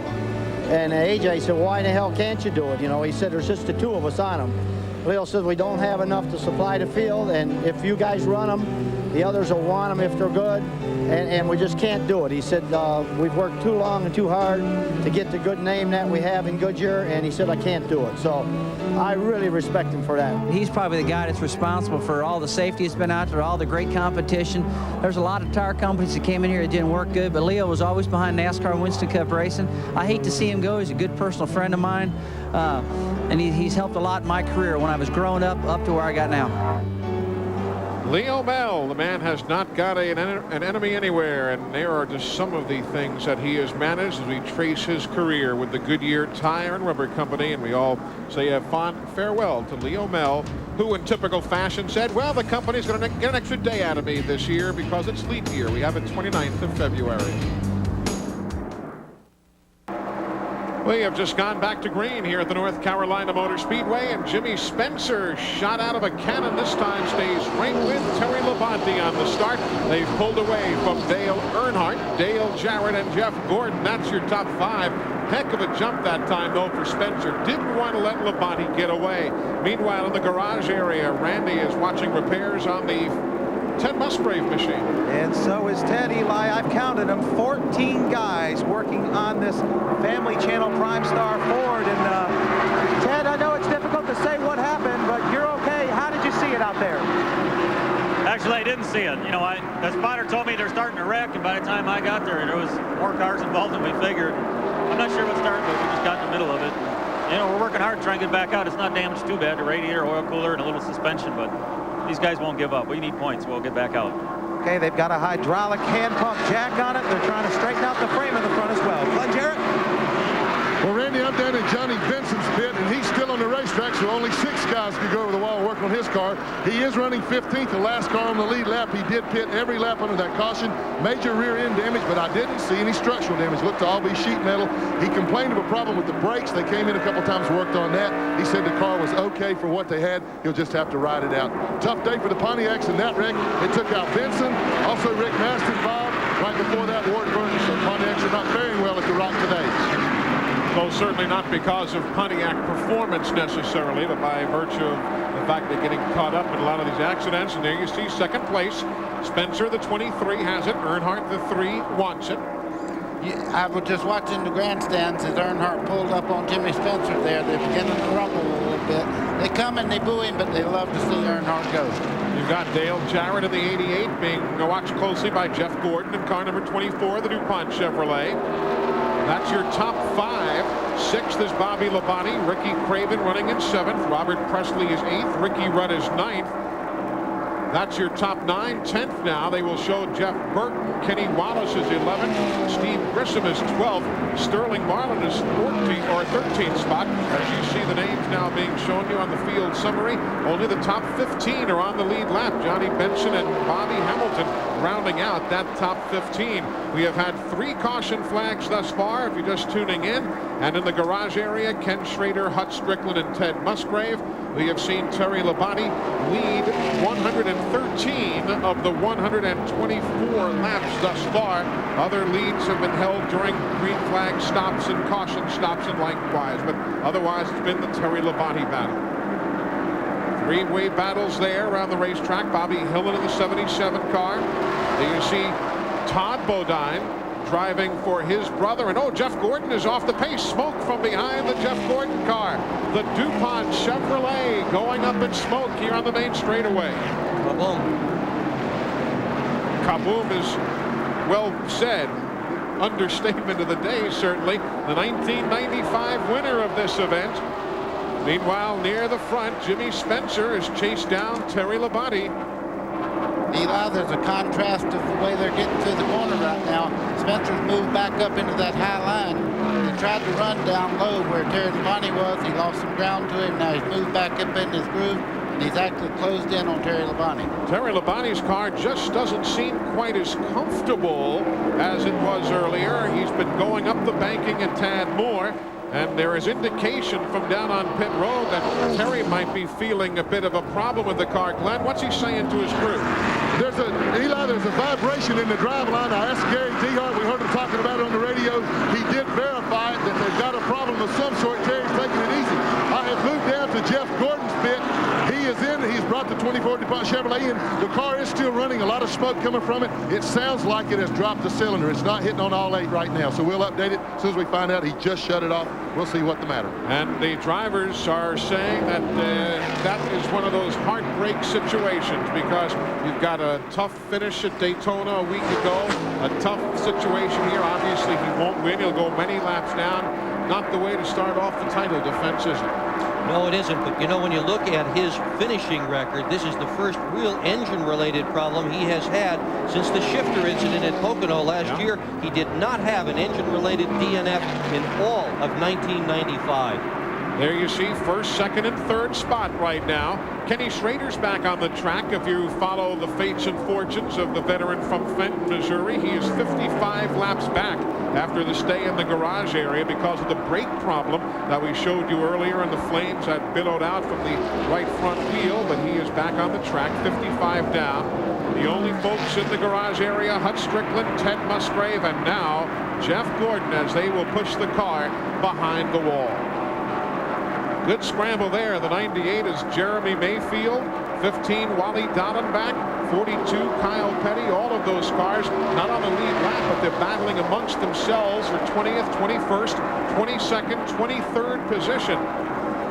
Glenn Jarrett has an update with Ray Evernham. What are they saying, Glenn? Let's talk to Ray, Eli. Ray, what happened to the car? Sounded like a cylinder. Yeah, it lost the cylinder. Right now we're going to go ahead and pull the push rods and the rockers off so it doesn't blow oil, and just try and get as many laps as we can. Okay, we're going to let him get to work. Let's go to Randy. Well, I can't tell you right now that the 33 car is hitting pit road. It seems that there's an ignition problem for Robert Presley. We were just getting ready to talk to Hut Strickland. We'll try and get a word with him. He's helping the guys on the Circuit City Ford try and clean this mess up. Hut, what happened and how'd you see it out there? Not really for sure what happened. You know, I went in on the outside of Marcus there, and I don't know if he pushed up or really what happened there. It's one of them deals with the wrong place, the wrong time. But, you know, just one of them things. I mean, sure it wasn't nothing intentional, but I want to say that's racing. Okay, good luck at Richmond. Eli? All right, Randy, thank you. We talked moments ago about Robert Presley. He was running in 7th spot when he had the problem that has now dropped him at least 1 lap down, possibly more as you look at the battle for the lead. Let's also tip our hat to Ricky Craven. He is now running in 6th spot as we see Spencer trying to take advantage of Labonte going back into the corner. Ricky Craven, who started 30th, is now running in the 6th position. But a great battle for the lead, working the back straightaway here in Rockingham. Dale Earnhardt's not in your picture. He's just 5 car lengths further back, though. He's waiting and watching more than anything else. And what an upset this would be if Jimmy Spencer would win this race today. I went through the garage area this morning and I talked to virtually every crew chief there, and I said, who are you most worried about? They all said, oh, the 5 car, the 3 car. Not one crew chief mentioned Jimmy Spencer. Look at how well he is running here at Rockingham today, though. 13th Winston Cup race here for Jimmy Spencer, and he has only 1 top 10 to show for it thus far. But he is very much in position because he is one of only 11 men, 12 now, to remain on the lead lap. There is Terry Labonte. Look at Earnhardt just riding back there in 3rd, watching these guys race and wear out their tires. Earnhardt told his crew that today's race was going to be a race of driver discipline. Who could be the coolest the longest? And these 2 guys are racing each other hard. Earnhardt's just letting his car roll on. Here goes Jimmy Spencer now. He'll try the outside on Terry Labonte if he can make it stick, going back into turn number 1. High, he goes up the banking. He's keeping it wound up. Eli, that's hero material when you pass somebody on the outside like that. That's a power move. You see Terry Labonte not fighting back right at the moment. I think right now he's just settling in, going to do like Earnhardt, just going to sit there and watch the lead car run. Lap 137, a new leader here in Rockingham. Let's go to Randy. Well, there could be a possible problem on the 5 car, and that is they believe they have cracked either the header or the exhaust pipe that trails out of the left side of the number 5 Kellogg's Monte Carlo. So you can substantiate that he would have a little bit of a loss of power there. He does feel a difference, so look for him to possibly string that header up when they pit next time. Jimmy Spencer, the leader here at the North Carolina Motor Speedway in Rockingham, trying to pull down another NASCAR Winston Cup win. Pretty good mix of Fords and Chevys. No Pontiacs, though, in the top 10.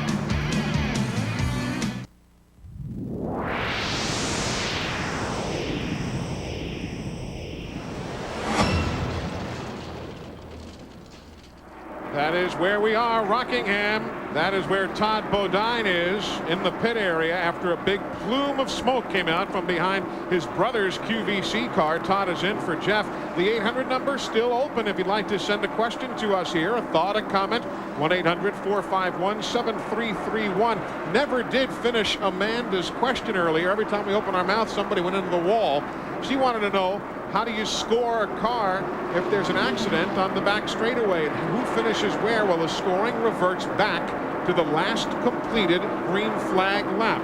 So if two guys wreck on the back straightaway, they will get finishing credit for where they came across the line on the last green flag lap of action. So we appreciate Amanda up in Indiana joining us with a question. We hope to hear from you folks at 1-800-451-7331. Attrition rate, Hut Strickland, Ted Musgrave, Jeff Gordon. Now Todd Bodine taking his brother's car to the back pit area with a lot of smoke billowing from behind it. There you see Kyle Petty now working inside of the Jeremy Mayfield automobile, and Robert Presley's car now behind the wall. Randy? Well, Andy Petrie and the crew surveying the damage. The bottom line is, Robert, it appears it's an electrical problem. Yeah, that's what we think. You know, the motor, the temperatures was real good, you know. Wasn't running the car hard, just, I think we was up 6th or 7th, you know, just riding. Andy said, you know, you're fast as anybody. So we just wanted to wait this second half and go, and coming off 4 there going under Craven, it just cut off. Okay, good luck next week. It's a grind on the Winston Cup Series. As far as the 7th car and Todd Bodine, they believe they burned a piston. There you see the battle for the 7th position on the racetrack right now. Actually 8th at this very moment. We watch from Steve Grissom's machine. You know, shouldn't be surprised that Presley was running up in 7th before he had the problems. That's the same car that won the outside polls at Martinsville last year and New Hampshire back in July. So that's a proven racing machine. And there goes Ricky Rudd high up the banking, opens the inside for Sterling Marlin.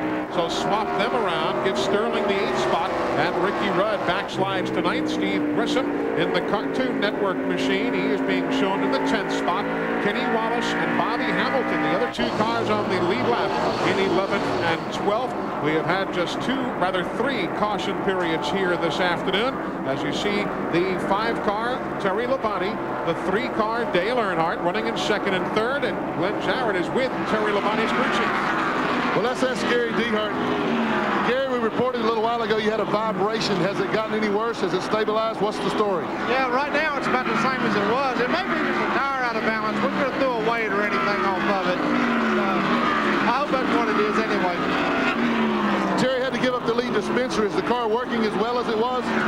No, earlier on the first set of tires it was a little bit loose, so we tightened it up a little bit and actually probably got it a little bit too tight right now. But we'll get it freed up just a little bit. We all right. Well, that's the story. He says they're okay. A lot of concern when that vibration was first reported. Now they think it is tires. At this point, Dale Jarrett running in the 4th spot. He is neither gaining nor losing anything to the race leaders. If you're one of those who likes to play the numbers game, last year Dale Jarrett, he finished 5th at Daytona last year, finished 5th here at Rockingham. Well, we're going to transfer that to finishing 1st at Daytona last week. Who knows what will happen around a few hours from now here. I'm watching Bobby Hamilton in that STP car, that red and blue. That's the color combination that when the whole thing started, they kind of agreed on. Andy Granatelli wanted the car all red. Richard wanted the car all blue. They wound up with a compromise. But when that car gets to the road courses this year, folks, it's going to be all blue, the way it used to be. That's going to be neat to see. The old Superbird color, if you will. That was one of those famous paint jobs. Yep, 1972, when STP first joined Petty Enterprises, and they're celebrating all of that here this year for Bobby Hamilton, a very talented young driver out of Nashville. He's really come along a long, long way. With Richard Petty as a tutor on, as far as his career is concerned, Bobby Hamilton's going to win some races for Richard Petty. Richard's very high on this young man. That's 5th place coming out of turn 4, right past the camera. That is Bobby Labonte in the 18, Ricky Craven behind him. Craven qualified 8th here last year in the spring and finished 16th. He finished 8th here in the fall. So the fact that Craven is running in the top dozen or top 10, not to be a surprise either.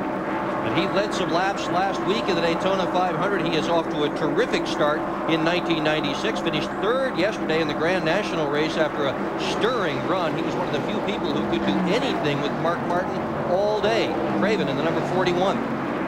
There you see Kenny Wallace in the 81. The 10 is Ricky Rudd. That is 9th and 10th spot now. You've got others closing in behind. Bobby Hamilton is right there as well. He's trying to put the blocks on the lapped car of Bobby Hill, and he's the 4th car in that pack. But you've got Wallace on the low side, Rudd on the high side. That is 9th place being contested right there on the racetrack. good car that Rudd has got. That's the same car that Hut Strickland put on the pole here last year for the fall event. Richard Broom liked the car so much he went out at auction, bought it, they painted it up in the tie colors, and it's doing a fine, fine job today. You know, they don't really have a, I guess they do have a crew chief, team man. What do they call it? A pit captain on race day. Very unusual terminology for Ricky Rudd's team. Well, it's an unusual setup as well. Richard Broom goes on top of the roof and he spots for the car. Ross Friesinger is on pit road and they call him the pit captain. And I think what that really means is he's the guy that's supposed to cheer the crew on and talk to the TV reporters. There you go. Whoa, Kenny Wallace was some loose coming off turn 2 just then. The back of the car turned all the way out towards the wall. He got it back straight, though, and never checked up. Those cars there are running for position 9, 10, and 11. The other car in the mix, the 77, is Bobby Hillen. He is being shown an 18th, 1 lap down. Average speed of 120.486 miles an hour thus far. We are at lap 159 of 393. Back up front, you see the Jimmy Spencer machine. He took the lead at lap 137, and he has a 1-second lead now on second place. Terry Labonte, Dale Earnhardt, Dale Jarrett. There you see the rest of the top 10. Welcome back, everyone, to the North Carolina Motor Speedway in Rockingham. That is the battle for the lead. Jimmy Spencer kind of skating around on the racetrack just a tad. There you see Bobby Labonte in the 18. Reports on pit road say he may have a vibration in his car as he's being bypassed by Jeff Burton. That is for 5th and 6th spot right now. Burton in the Exide colors for Roush Racing. And Labonte, you see, go way high on the racetrack. So that'll open up the inside if Burton can keep it wound up as they head back to the stripe. Otherwise, Morgan Shepherd has gone to the garage area. John Andretti, with a lot of smoke behind his automobile, he has gone to the garage area now. And if Jeff Gordon is the man you like to follow, he's back on the racetrack 35 laps down. But boy, things happen in a hurry here, don't they? And this has been a great race between these two cars. Burton on the low side, and that pink and black car has been very loose. The tail end will come right out, but I'm telling you what, he is driving a very brave race here, sticking the nose underneath Labonte lap after lap after lap. Dick, when you run the low line like Burton's doing right there, you can't let the car come off the corner with the thrust that you need to go down the straightaway fast, so you have to kind of check up. Meanwhile, back up front, Terry Labonte wants to reassume the lead. Jimmy Spencer's had it since lap 137. That is 30 laps ago. Field working back through traffic. There you see Kenny Schrader. He's 55 laps down. Johnny Benson, many laps down. Discipline. Right here, discipline, as Earnhardt would say, is ever so important. A lot of race to go. Don't forget Dale Earnhardt. He's running there in 3rd. You see him in the back of that picture. He's behind Kyle Petty, who's being shown a lap down. Robert Presley back out on the racetrack. He is 39 laps down after the electrical problems that were bothering them earlier. So Schrader's back 55 down, and as soon as I say that, he goes back to the garage area again. So Kenny will park it.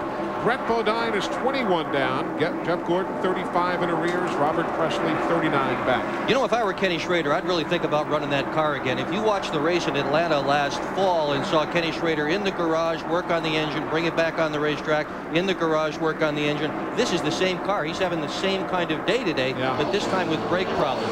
Get out the torch. He was 39th here at the Rock last February, so he hasn't necessarily had the successes here he'd like in the early race. As you can see, Terry Labonte has passed Jimmy Spencer and reassumed the lead. I think Spencer just ran so hard, and he was a little bit... Whoa! Trouble in turn 1. Hard crash. Hard crash up into the corner. We are under caution for Bobby Labonte.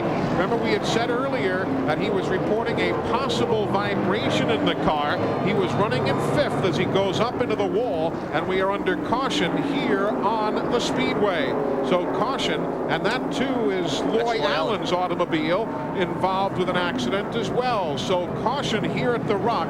It comes out at lap number 172, and Glenn Jarrett, you had the eyeball on it, didn't you? Oh, absolutely, Eli. I was standing here in Terry Labonte's pit, and I heard a tire blow. Loy Allen got into the wall right dead in front of us here, if you can see out of my camera where he impacted the wall. But there was oil or water or something all over the racetrack in the groove. When Bobby Labonte came through, he got in it. Of course, you're turning right there in the tri-oval. The car just simply spun right out from under him.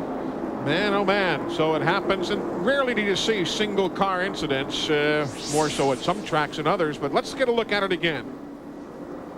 Past Jeff Burton. And that had been going on for a long There's while. Loy in the wall. Well, Burton and the 18 just came together. Let's see if we can get another look and get a better view as to exactly what transpired. That one was a pretty good idea. Let's see what we can get here. Here's Loy Allen after the crash. Oh, and he can't steer. Boom. Gave it a pretty good lick, didn't he? Yep. So Loy Allen, Bobby Labonte, separate yet related incidents, and we're under caution here at lap number 172. Bobby Labonte finished second here a year ago, but that is not to be here this afternoon. That old car is pretty well used up. They can't even get it on the wrecker without pulling it apart some. Yeah. So Loy Allen and Bobby Labonte involved here, and they'll be heading to the garage area. Now from the bumper cam, buddy. This is from the bumper cam. Now we'll have to ask Bobby Labonte whether he checked up a little bit, because I don't believe that Jeff Burton got into the back of him right down the straightaway without Bobby Labonte having some kind of problem before then. You see those air deflector flaps come right up as they are designed to do. Let's go back to Glenn Jarrett. He was actually closer to the incident than any of us. Well, Eli, now that I have seen it, I thought I saw a stream of oil there. What happened was when Loy hit the wall, they were coming up on Loy Allen, and I think Bobby just checked up, saw the wreck in front of him. His spotter yelled at him, "Wreck right in front of you," and he lifted, and Jeff Burton's spotter, or Jeff, didn't see him lift in time and just simply got into him. Now let's go down to Randy Pemberton. The 1995 Winston Cup champion Jeff Gordon has climbed from his car. Not your day today, not your day at Daytona, not the way to start off a season. It's hard to smile, but we're trying real hard. You know, I think the effort is there, and these guys are working so hard, and that's what I feel for, because, you know, they don't deserve this. I think what the big thing is that we're being humbled right now. We're realizing how well things went for us last year, whether it be the luck or the way, whether or not we broke or not. And, you know, this is frustrating, but we're going to bounce back. We're still going to win some races this year. And, you know, now we're just looking forward to going to Richmond. No question about it. This is the kind of team that can put a string of 20 together in a row without any problems. Yeah, they can do that in a hurry, no doubt about it. We're only 11 cars on the lead lap right now. There you see Terry Labonte. Jimmy Spencer is second. Dale Earnhardt third. Dale Jarrett fourth. Jeff Burton is fifth. Sterling Marlin sixth. You have Ricky Craven going seventh. Kenny Wallace is eighth. Bobby Hamilton ninth. 10th is Ricky Rudd. Last car on the lead lap is Steve Grissom. Let's update you again with all that's gone on in the garage area. Obviously, you see Bobby Labonte heading there. Loy Allen, Kenny Schrader's back in the garage. John Andretti and Morgan Shepherd have both parked their cars.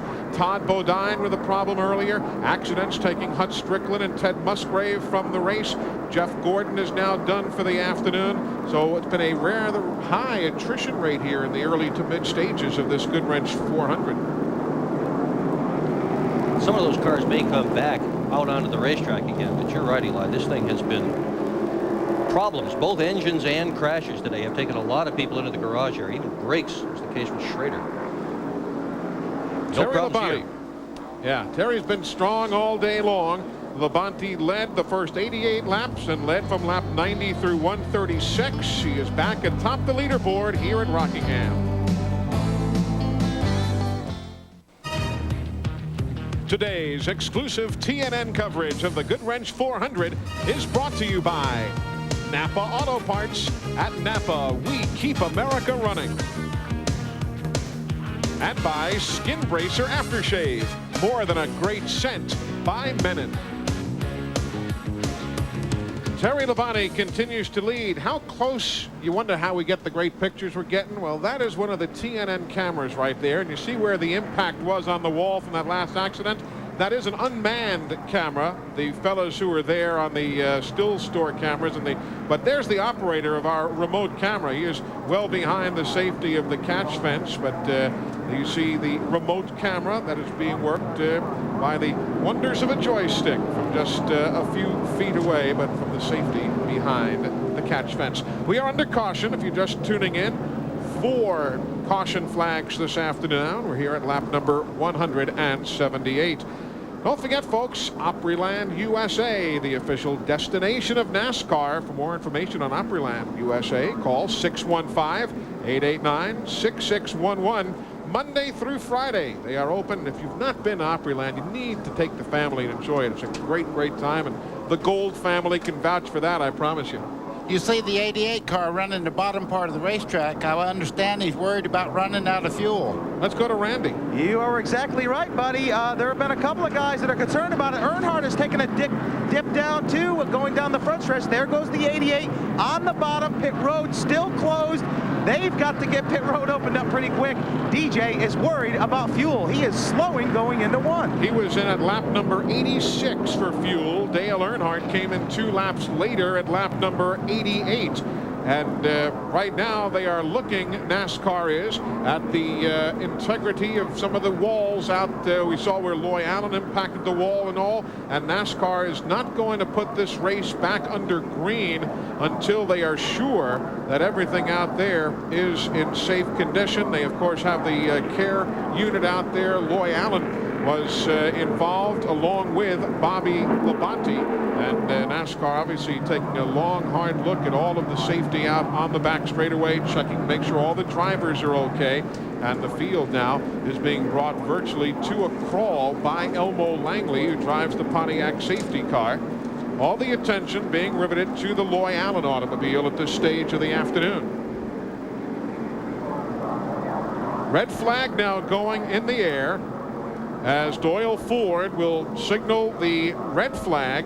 And there you see the Loy Allen car, young driver from Raleigh, North Carolina, being tended to. And we'll get another look and see exactly what happened to his car. By that point, he'd already gotten out of shape. Eli, he's already had tremendous impact on the right front corner there. He has no brakes or any steering whatsoever. You see it going into the inside wall. Watch this hit. Boy, he hit hard right there. He did that. So Loy Allen is now being tended to by the NASCAR safety officials. And that obviously is a reason for the red flag. His safety paramount to everyone. So the red flag being thrown here at lap number 179 at the North Carolina Motor Speedway. Terry Labonte, the leader at the red flag. Commercial transportation for this broadcast has been provided by Ryder, the official transportation company for Opryland.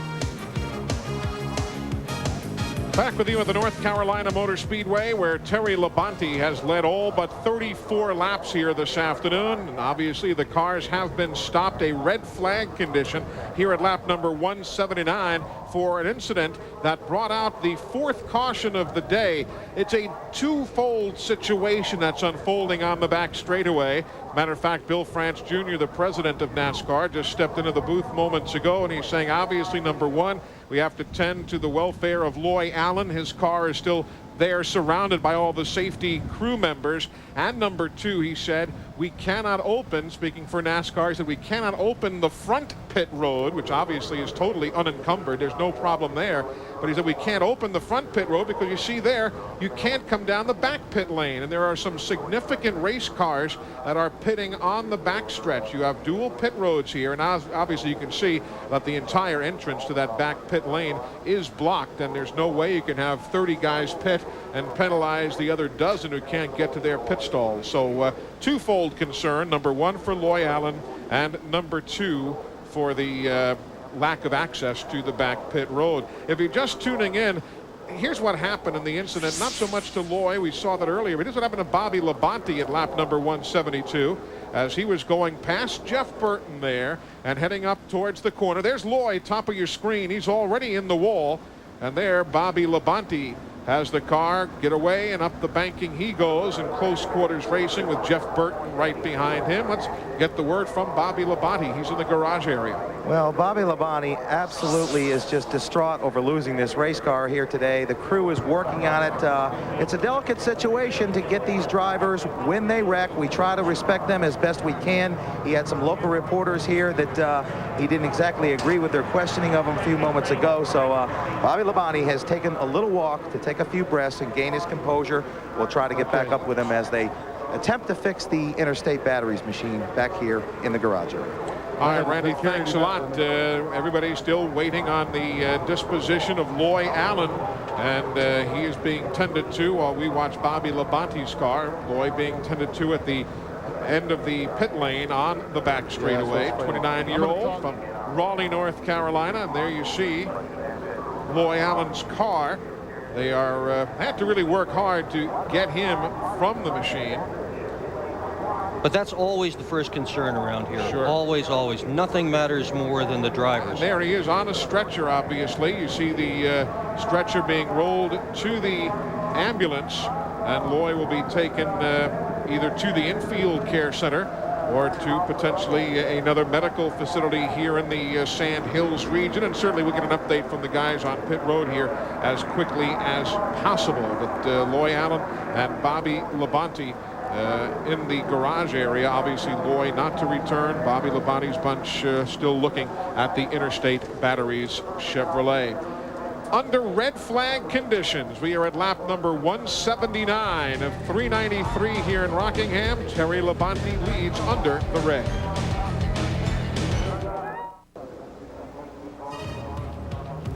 Welcome back, everybody. Red flag conditions here at the North Carolina Motor Speedway in Rockingham. There you see the top 10 as we are under this red flag condition. Terry Labonte having led all but 34 laps here today.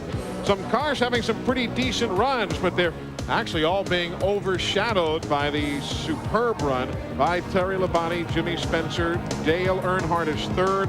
You've got Dale Jarrett and Jeff Burton. And what about Dale Jarrett running low on fuel? We saw a short while ago that he was already kind of idling on the flat of the racetrack. Glenn, does Todd Power, his crew chief, have any concerns or what? A lot of concern, Eli. We'll just ask Todd, can he make it back?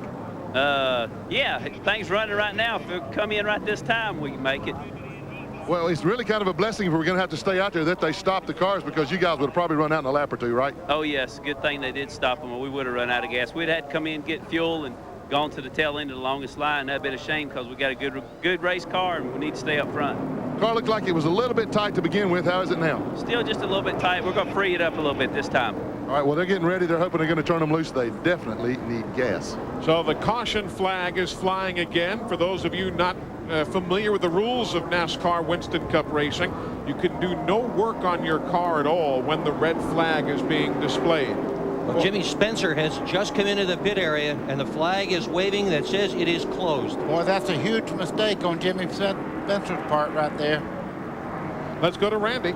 Well, I believe, if I'm not mistaken, he'll end up going to the longest line. If that's correct, they're going to go ahead and fill. They needed gas. They just radioed Jimmy, said, you have got to pull that thing in here right now. Likewise for Dale Jarrett as Jimmy Spencer pulls away. Yeah, Jimmy Spencer came in at lap number 88 as pit road is now officially open after a 9-minute and 15-second red flag period. So 9 minutes and 15 seconds, the delay under red. And you're right, Jimmy Spencer really had no choice. I mean, you got to come in and go to the longest line of traffic on the restart, or your day is totally done. Or sit on the back straightaway and watch everybody go around anyhow because you're out of gas. I mean, he had to do something. So Jimmy Spencer comes in at lap 180. If you were curious about the back pits, you've got Sterling Marlin, who's running in 6th spot, pitting on the back straightaway. Ricky Craven, who's running in the 7th spot, he's pitting on the back straightaway. So that was another reason why you could not at all penalize anyone because of a problem elsewhere. Leaders are on the pit lane. You've got Terry Labonte at the top of your screen, Dale Earnhardt, Dale Jarrett. Under caution, these stops are. All coming at lap number 181. You see the STP Pontiac on the right of your screen. He's in. Steve Grissom is in as well. Earnhardt, the first one away. Dale Jarrett, the second. Labonte down off the jack, and he's gone. And they'll be heading back to the line, and it'll be Terry Labonte. And Dale Earnhardt just paid the first price for not being the Winston Cup champion. He did not get the first pick of pit. Terry Labonte got to pick a pit that was further up and beat Earnhardt out of the pits as a result. 10th place, Ricky Rudd seemed to have a problem, Randy. Well, Ricky just came over the radio and said, sorry, guys, I don't think I've ever done anything that stupid. He drove right on by him on pit road. Flat, missed it. Has to come around. He'll pit this time with a big group of cars all pitted around him. The Citgo car is in. Here comes Ricky into his pit now. He's fuming about this one. He just drove on by it. They're going to go ahead and put 4 tires, fill her up with Unocal fuel. Well, at least he doesn't have to deal with an angry car owner. He owns the car. So he did lead a lap, though, for that little miscue. Everybody else pitted. Ricky Rudd gets 5 bonus points, maybe to appease himself just a bit. We'll be right back. Back with you under caution here at the Goodwrench Service 400 live here on TNN. We are in Rockingham, North Carolina. 184 laps on the board right now as we work under this caution period, the 4th of the afternoon. Interesting happenings on pit road moments ago. There's the rolling spam can for Lake Speed, and here's what happened. See the tire carrier coming around here. He stumbles just a little bit, gets in the path. Wow. It's a tire carrier on Mike Skinner's car. So you want to be a crew member, they say. There's Lake Speed, and let's get an update from Glenn Jarrett. He's down at the Infield Care Center. Well, Eli, we moved down here. Obviously, we can't get in there yet, but we got good news. One of the people from the team came out and told us that Loy is awake. He is breathing on his own right now. They're not sure of the extent of his injuries right now, but they're going to move him from here to the Carolinas Medical Center to more thoroughly check him over. But good news so far. He is awake, alert, and is breathing well, so no problems there. They just don't know how bad it is. We'll find out more as soon as we can and let you know. But good news so far. That is wonderful news. You kind of get that feeling in the pit of your stomach, and you try not to get too close to any of these guys, but you've got to be close enough to have that good working relationship, and you always feel kind of queasy when it's a friend down there. And he is a guy that's real easy to get close to. I think absolutely everybody in the garage area likes Loy Allen. He's a young man who just has got the kind of personality that's very, very attractive. Won the Busch Pole for the Daytona 500 back in February of 1994, you might remember. Also an ARCA winner. Yes, he is. Well, we've talked so much about Chevy, about Ford, about Pontiac. Why don't we take it a little bit further here as we work this caution flag. Look at these numbers, Dick Berggren and Buddy Baker. You guys are the experts in that, but folks talk about what is different among these cars, so on and so forth, and that's a very vivid explanation. Well, what NASCAR is trying to do is to make the various brands run as evenly as they possibly can on the racetrack. And here you want to have a bit more spoiler if you possibly can. So the Pontiacs and the Fords, they've got about 3/4 of an inch more spoiler, exactly 3/4 of an inch more spoiler than the Chevy does. The air dam, that's the front of the car, is a little bit closer to the ground with the Fords and the Pontiacs than it is the Chevy, except this air dam. Looks like this one's a little bit unadjusted. Well, NASCAR kind of got the bull by the horns and said, we're going to the wind tunnel. The Chevrolet proved that they had more downforce, so that was the way they regulated the cars and made everybody on the same fighting field. Except for Daytona. At Daytona, the only difference was that the Ford was allowed a roof that was 1/4 inch lower than the Chevrolet or the Pontiac. Other than that, the spoiler, ground clearance, all of it was the same for all of the brands. Well, it sure looks like they've got them running pretty evenly today. I think the Pontiacs would have had a better showing if so many of them didn't get damaged, because they surely have been fast. We've seen both fast Fords. There's the fastest of them, who's getting moved to the rear now for taking that early pit stop, and fast Chevys as well. Now, Jimmy will stay on the lead lap, but as we had mentioned earlier, he pitted while the red flag was closing pit road, and that would mean he, as a penalty, must start at the tail end of the longest line of traffic. So Jimmy Spencer is going to be moved there right now. As Glenn told us moments ago, Loy Allen's next stop will be the Carolinas Medical Center, and they have just cleared the Victory Lane area, which is just adjacent to the helicopter pad there, and they are going to be taking Loy Allen via helicopter to the Carolinas Medical Center for a further look-see. But that's where we are now. We're going back to green flag racing. Mark Martin starting to the inside of Terry Labonte. Mark is only a lap down in car number 6. Let's see if he might be able to get a jump here and get his lap back. Doyle Ford puts the green in the air, and here we go. Labonte revs him up in a hurry. He'll leave Mark behind him. Whoa! Tangled right there in the first turn. Just about lost a whole bunch of cars, because if those two had gone, everybody else was going to stack up behind them. Everybody sorts out. Mark Martin couldn't get his lap back. Terry Labonte leads. Dale Earnhardt is second. Dale Jarrett is third. Bobby Hamilton fourth. Sterling Marlin is fifth. Ricky Craven is sixth. Kenny Wallace is seventh. Ricky Rudd is eighth. Steve Grissom ninth. Jeff Burton is 10th. And Jimmy Spencer is 11th. Those 11 cars are on the lead lap. Terry Labonte has checked out as if to say, I've had about enough of that wheel-to-wheel stuff after that exciting start with Mark Martin. Labonte today driving a brand new car. I asked his crew chief, Gary Dehart, where all the speed came from. He says, you know, he says, sometimes when you buy a box of chocolates, you stick your finger in, you don't know what you're going to get. Sometimes it's good, sometimes it's not. This car was real good. There's Jimmy Spencer in the 11th spot, trying to pick himself through all of that pack of traffic right there. You ever think what Labonte would have been like last week in Daytona if they didn't have that plastic bag that kind of got caught up, went through the cowl under the air cleaner and so on? I wonder what all that meant to his show last Sunday. Can you imagine? He was dominating the show, and a plastic wrapper off somebody's sandwich went through the air cleaner and blocked off the fresh air. Here's Dale Earnhardt now, catching the leader. And he led the most laps in the Daytona 500. Yeah. Good race here for the lead. And we're also 5 laps away from halfway. The folks at Gatorade again this year will be passing along $10,000 to the leader at halfway. And Earnhardt wouldn't mind taking home that check, but Labonte has plans for it too. He wants that check, but he wants these 5 points for leading also. You see him up under Labonte as they come down the front straightaway. Earnhardt is just a little bit in the lead as they come by the flag stand. And that'll be 5 points for Dale Earnhardt right there. Well, no, now they're going to say he might not have beaten him back to the stripe. So they're going to have to wait and see. All the scoring technically done in front of the scoring stand here at the line that is painted on the racetrack. Now Labonte goes high. This time Earnhardt comes to that stripe and does beat him in front of the eyes of Morris Metcalf, the chief scorer of NASCAR. So that time Earnhardt does officially take the lead at lap number 194. So he'll lead for the first time and get 5 bonus points. Now they're going to battle for 10 grand. The Intimidator and the Iceman. What a nice race this is. Really is a good race. Started off very honestly like there wasn't going to be a race with the way Terry Labonte was running.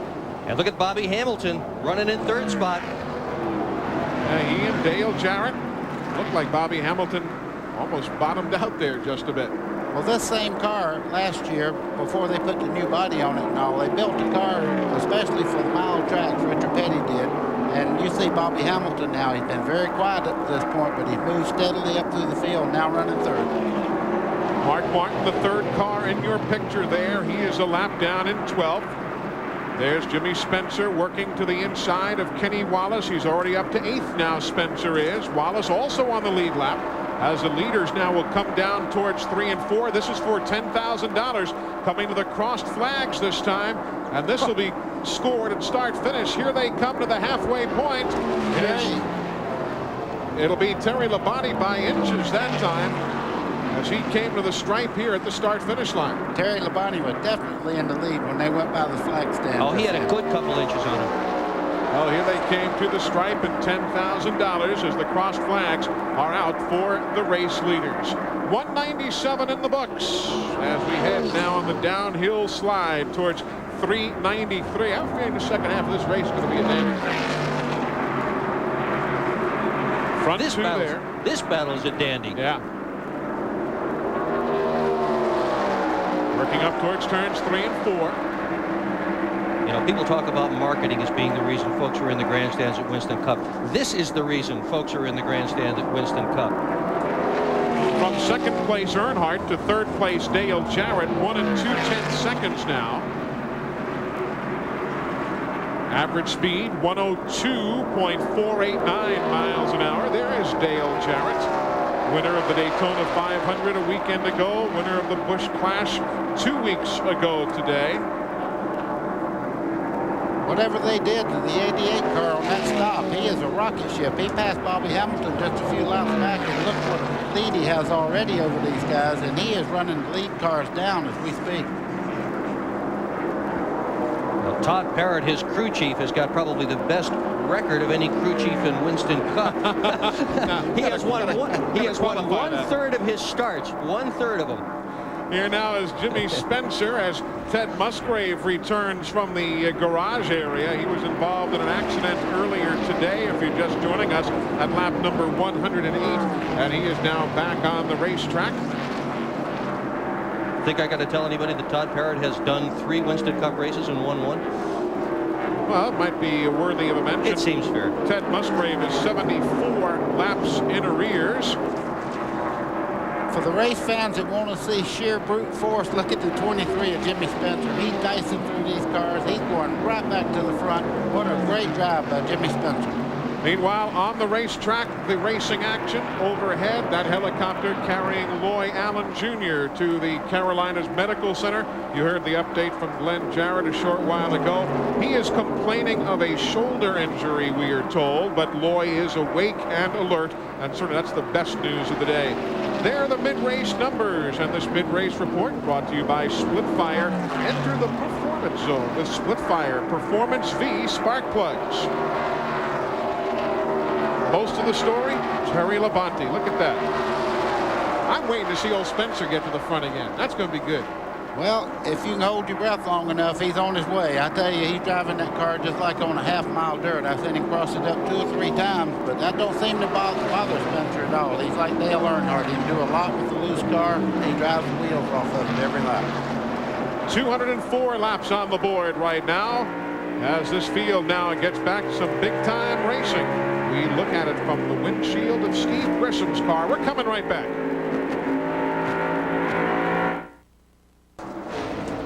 Welcome back, everyone, and there's the toll-free number, 1-800-451-7331. If you'd like to fax us a question or a comment, we do have a ton of those that have come in. Just call in the question to that number, and they'll fax it to us here in the booth. Paul from Missouri wants to know, do drivers take their numbers with them when they change teams, or how are they assigned?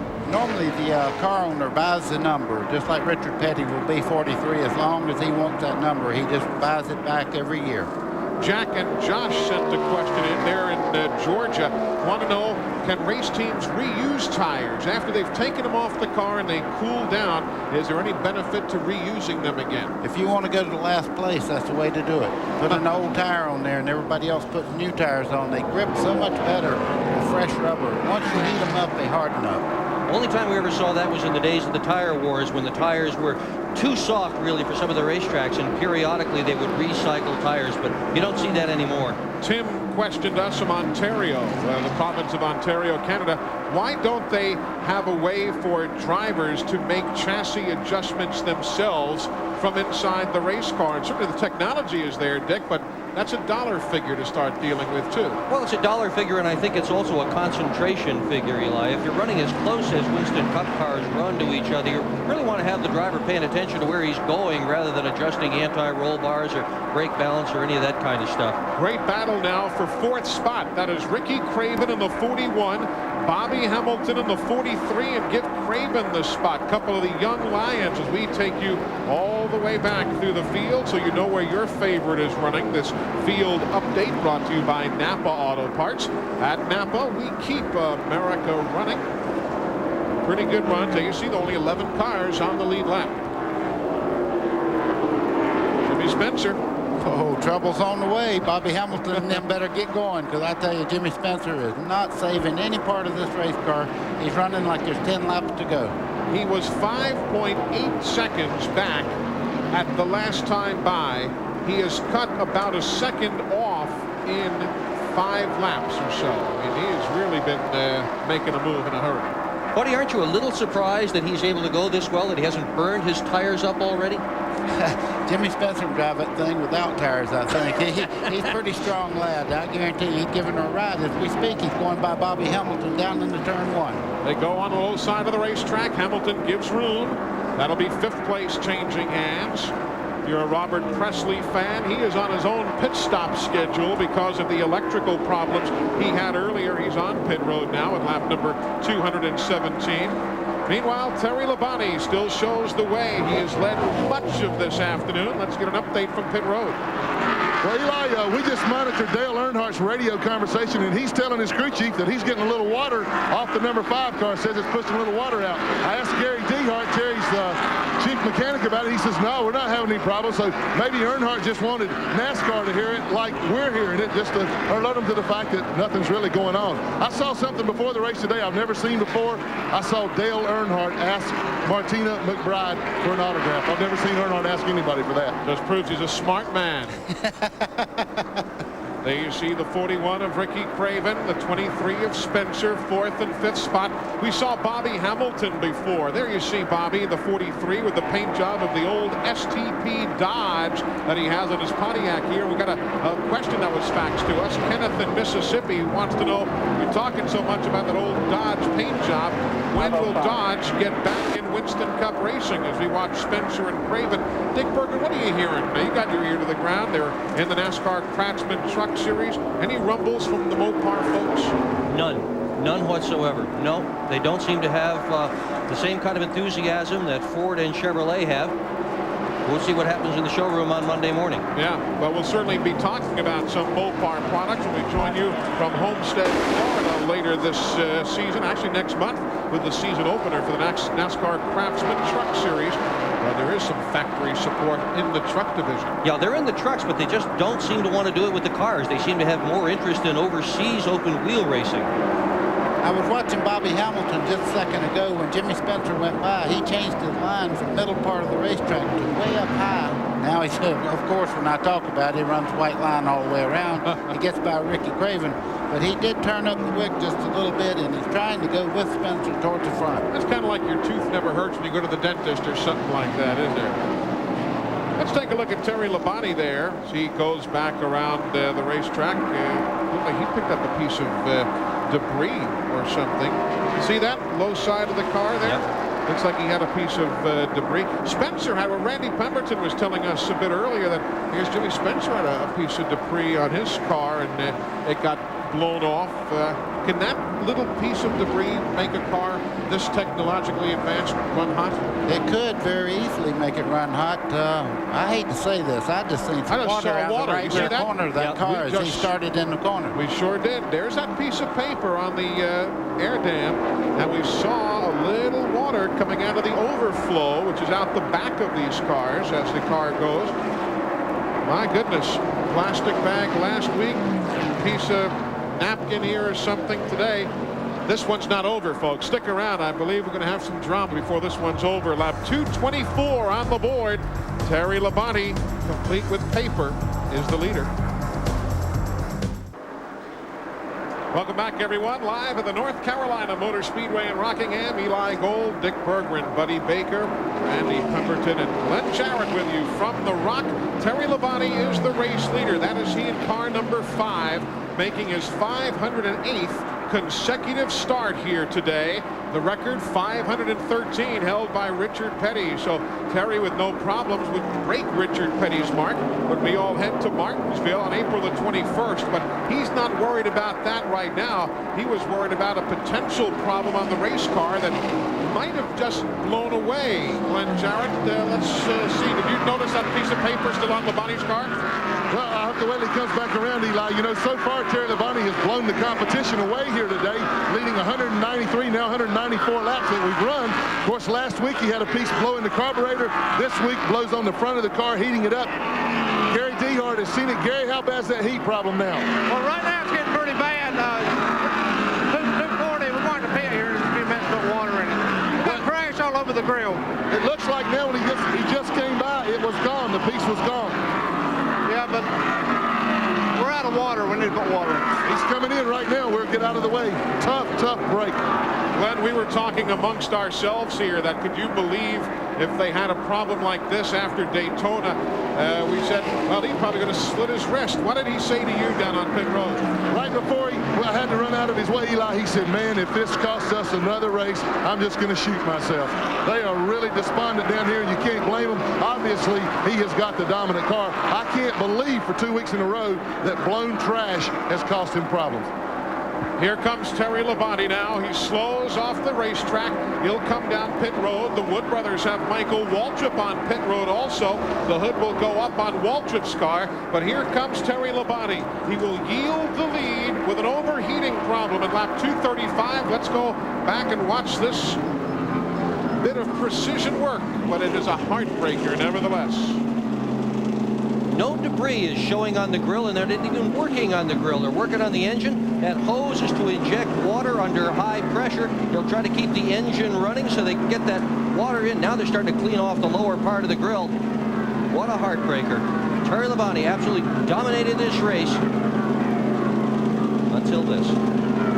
My goodness. There was a lot of rubber buildup on the top part of that grill as they were wiping it with their hand. You could see it rolling off there. But I'm afraid he might have done a lot of damage. You see the smoke coming out of the exhaust pipe on the left-hand side there. Oh, goodness. There's Dale Earnhardt now.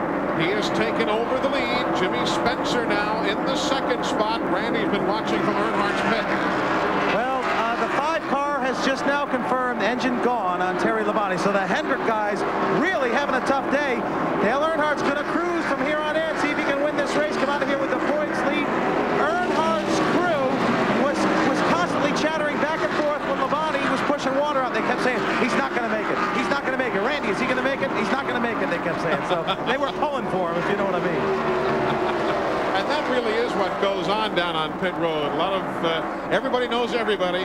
Everybody's waiting to see what's going to happen, so their guy might get a bit of a break. Earnhardt's on top of the heap as we're live at the Rock. From high above the North Carolina Motor Speedway on a magnificent day here in the Sand Hills region, we welcome you back to the Goodwrench 400. Pictures coming to you, compliments of the fine folks at Steel, who have brought all of our helicopter shots to us this weekend. Steel, makers of a full line of leaf blowers, trimmers, and the #1 selling brand of chainsaws worldwide. Let's check in with Glenn Jarrett. Well, they vacated Terry Labonte's pits right now, but look at this stream of oil. You can see Johnny Benson's pit crew cleaning it up there. Leads all the way down into Terry's car. You see that big puddle? That's oil, folks. The damage to the engine was already done.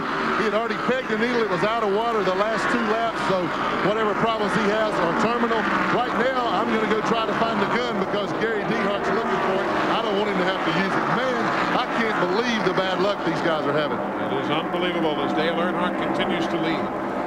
Jimmy Spencer has come from last place to less than 2 seconds right now on Dale Earnhardt. He is moving in. As you see him, he's the 4th car in that picture coming at you. He is absolutely flying around this racetrack. 2.28 seconds, and the Wood brothers are going to have to park Michael Waltrip's car. They are pushing it backwards up the pit lane while you watch Jimmy Spencer make his way past the Jeremy Mayfield automobile. Jeremy celebrating an anniversary this week.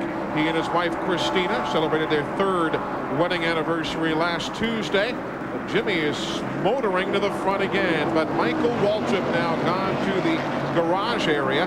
He'll join Terry Labonte, Jeff Gordon, Bobby Labonte, Loy Allen, Kenny Schrader, John Andretti, Morgan Shepherd, Todd Bodine, and Hut Strickland. If you're wondering why we've not talked about your favorites, they might well be on that list of retirees.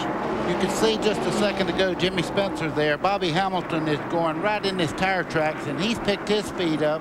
A while ago, Spencer went right on by and pulled out about a half a car length. You see him working on Spencer's back bumpers. They start down the front straightaway. There you see Bobby Hamilton. All the while, Dale Earnhardt still leading, but his car not nearly as well behaved as it was earlier. No, he just called into the pit crew, Eli, and told them that the car is loose, and we have seen that as well. You keep an eye on Earnhardt's car. Every once in a while, you'll see him go through the corner, and the back end of that thing will wiggle. I want to be glad it's Earnhardt driving it. Mark Martin now goes into the pit area. Mark Martin being shown in 11th spot. He is the first team 1 lap down, and there is not a lot of feverish work from Steve Meal and the boys. So they are going to pop the hood on Mark Martin's car, but we're going to stay with the action on the racetrack. That's Dale Jarrett ahead of Ricky Craven, the 88 and the 41 machines. They are battling for 4th and 5th right now. Craven, last year's Rookie of the Year, one of the young Chargers. Here's one of the older Chargers, Spencer, in one of the best runs of his entire Winston Cup career here today. Bobby Hamilton's going to make him earn his spot, though. You see Bobby Hamilton try to make the move on the outside. Spencer kind of counter-checked him there on the outside and moved right away. Spencer has just done a great job today. All these cars that he's passed on this run, haven't seen him touch anybody. He's just gotten right by every one of them, clean as can be. So Dale Earnhardt continues to show the way. The average speed of 109.170 miles an hour. It is a Chevrolet leading a Pontiac here at Rockingham. Back at the North Carolina Motor Speedway, the leader is Dale Earnhardt. Terry Labonte, though, led 198 laps today, but he's going to watch the finish in the garage area. Let's hear from him. Well, Terry, you about had him killed, but it's not to be for you today. No, it wasn't. I guess we cracked the cylinder head or something. I really don't know. The thing got hot and pumped all the water out. We couldn't put the water back in it because it was just coming out the tailpipe. So it's some pretty serious internal problems. It was a real shame. That's the second week in a row. We had a great car. These guys on the Kellogg's team have just done a fantastic job for us. And, hey, we'll try again next week. I have to ask you to speculate. Spencer looks like he's having the run of his career out there. How good is he? He was running really good. Really ran good. He kind of came up there and passed me once, and I was able to get him back, but he was awful strong. The 3 car is strong also, and he seems like he's always stronger when it comes around to the finish time. So it ought to be close.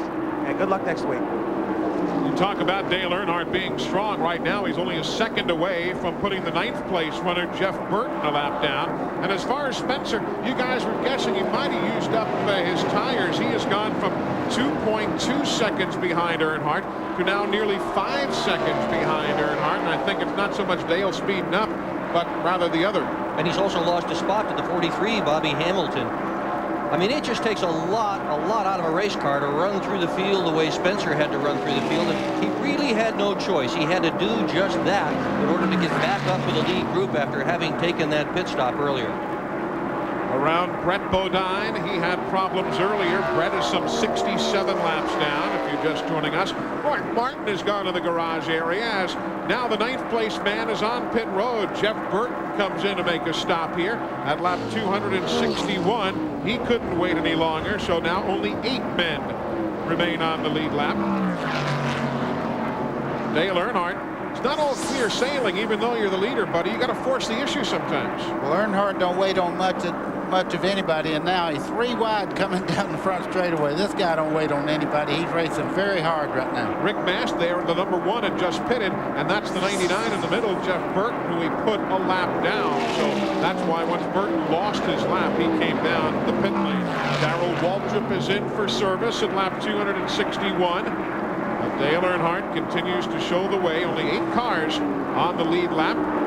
Kenny Schrader back on pit road now after many laps behind the wall. There you see Jimmy Spencer. He's in the 3rd spot. Dale Jarrett right behind him. There are your top 5. We'll continue to keep you updated. And caution is on the speedway. A car in the wall. It's the Ted Musgrave car. Ted Musgrave didn't lose all of that sheet metal this time. He was involved in an accident, you'll remember, back in lap 108. But he now will bring out the 5th caution flag of the afternoon at 265. Lap 265 will be the first lap of caution. Ted Musgrave in the wall in turn 2. Now, pit stops came a little bit too late. Did this caution for guys like Rick Mast. Jeff Burton was praying for a caution not to lose a lap. It came tardy for him. It'll also cost Darrell Waltrip, who had pitted just before the yellow came out. But for the rest, this is exactly what they wanted. Dale Earnhardt needed this pit stop, and so did the 23, Jimmy Spencer. Ted Musgrave trying to roll that car down, and he'll just roll it slowly towards the garage area. So Ted Musgrave, who was behind the wall earlier, if you were with us, again, he was involved in the 3rd caution of the day. He stayed behind the wall for quite a while, but came back 74 laps down, and now he's in the wall yet again. And here comes the leader. Here's Dale Earnhardt now, coming down pit road to the attention of his crew. Let's see what they do. You got Bobby Hutchins and David Smith, co-crew chiefs this year. And some new members working on that team. Andy Petrie is gone. Gene Dehart's now doing the right fronts. David Smith, jackman since 1982, is gone. Mike Moore is doing the jacking duties on that car. So to a degree, we have at least a partially new pit crew here. Now Bobby Hamilton is in for service in front of Glenn Jarrett. Well, Eli, they were going to make a chassis adjustment. They wanted his pit stop. Bobby gets down and away, and it looks like Jimmy Spencer is going to beat him out for second place. But they did change 4 tires, adjusted the chassis. He's got some fender damage on the left front of the car. When I get a chance here, I'm going to find out exactly what happened there. Now let's go down to Randy. He covered Jimmy Spencer. Well, Jimmy Spencer in and out. These guys really look good on pit road, not to mention how good they've got this car running. Jimmy Spencer came in, he changed 4. They laid the spoiler back just a tick on the 23 car, which I think would mean he's going to loosen them up just somewhat. He's got fresh tires, and Jimmy is ready to go to the front. He has been trying that all day while it's business as usual for the cars not on the lead lap on pit road. We take a break. We are in Rockingham, lap 266. From high above the North Carolina Motor Speedway, we welcome you back to Rockingham. We want to mention that highway transportation is provided by Cedar Ridge RV Center, Branchville, New Jersey. Featuring Winnebago Motorhomes, call 1-800-988-4884 and find out why Cedar Ridge is the choice of champions. Hey, don't forget, coming up right after the race today, a special episode of the Dukes of Hazzard. Coming up right here on TNN. Of course, Tom Wopat, who now hosts Primetime Country, part of that Dukes of Hazzard cast from years gone by. Special episode coming up right after the race today. Let's check in down on pit road as we continue under caution. I'm still in Robbie Hamilton's pits, and Robbie Loomis, the crew chief, told me that they put a half round of wedge in the car. It got a little loose on the long run right at the tail end of it. The fender damage was from an earlier wreck when Marcus and Hut Strickland wrecked, and now we're standing beside the king himself. And hey, man, I want to ask you, that old paint job looks pretty good running up front there, doesn't it? Yeah, it makes me feel at home. Well, you won a lot of races here at Rockingham. Can they still use some of that knowledge that you gained over the years to apply to the cars now? Not really. Just go out there and run for it, and if everything falls our way, we'll be okay. If it don't, then we'll take what they give us. Pretty proud of this bunch, though, aren't you? They've done a great job. I say you're pretty proud of this bunch. They've done a great job. Yeah, they doing good. Everything's going good. We got that wreck and got behind, but everything's starting to fall our way, so all we got to do is run the rest of the race and not have no trouble. Well, I'm going to have to move away. He's just so excited here. He doesn't want to talk anymore. Just got a question faxed to us. Mike is in Florida. Wants to know, how do they align the cars with a piece of string? Good question from one of our viewers. Randy, that's your special. I have no idea. I've seen it done by a few guys a lot of times, but I have no idea how they do that. What they do is they take the alignment of the rear tires, they run a string up to the front tires, and then by measuring from the front of the front tire to the back of the front tire, they can tell what the toe-in is. And there it is from Dr. Dick Berggren, who had that great-looking dog on that pre-race. What a wonderful dog you've got. Hurricane Joy, world's best dog. There you go. Green flag is in the air. Restart lap, as you see, 271. I will elaborate a little bit on what you were talking about. You also check for the rear end to be in line with the front also when you string the car. Yep. Here's Jimmy Spencer in second place there. You see him coming into the corner there. He's trying to get up with Earnhardt. Earnhardt got a great restart there. Bobby Hamilton's hung on the outside. Dale Jarrett's coming by. Dale Jarrett in the 88 just made the hard turn and grabs the inside and gets Hamilton. And old Darrell Waltrip made a nice move to get around Jeff Burton in the 99. Darrell driving the 17 machine. They're posting 9 cars on the lead lap at this stage of the afternoon. Dale Earnhardt, Jimmy Spencer, Bobby Hamilton, Dale Jarrett. Jarrett, of course, now in third. Hamilton in fourth. Ricky Rudd, the tied car. He's gotten around Hamilton, so Hamilton drops back to fifth. You've got Sterling Marlin, Steve Grissom, Ricky Craven, and the 81 of Kenny Wallace. 3 wide in many spots there because so few cars are on the lead lap. Here goes Jarrett. Dale Jarrett makes a bid for the lead. Earnhardt, though, comes charging right back in car number 3, and here comes Rudd. He'll grab third from Spencer. Wow, look at this. Jarrett, your Daytona 500 winner, takes the lead. Ricky Rudd in second. Where'd he come from?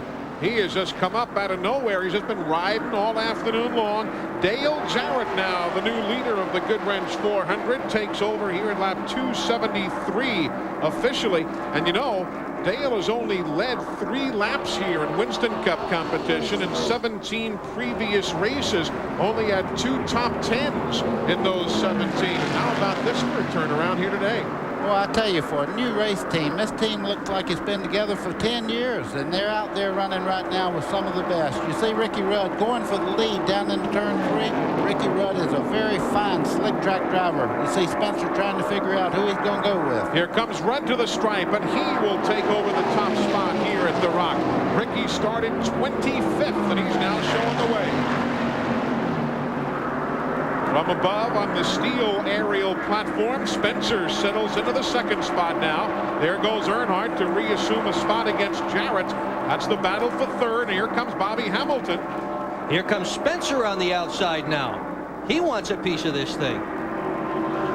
Whoa, what a great race this one's turning out to be here this afternoon. Glad you're with us on TNN. Rudd, Spencer, Earnhardt, Jarrett, Hamilton in that order. There goes Jimmy Spencer back on the outside. He's back up in that groove that he made work earlier in the race. You see him coming off the corner there. Ricky Rudd powers off the corner, but I don't believe he can keep up with Spencer as they come by the start-finish line. There goes Hamilton, the 43, trying to work inside of Dale Earnhardt going into the corner.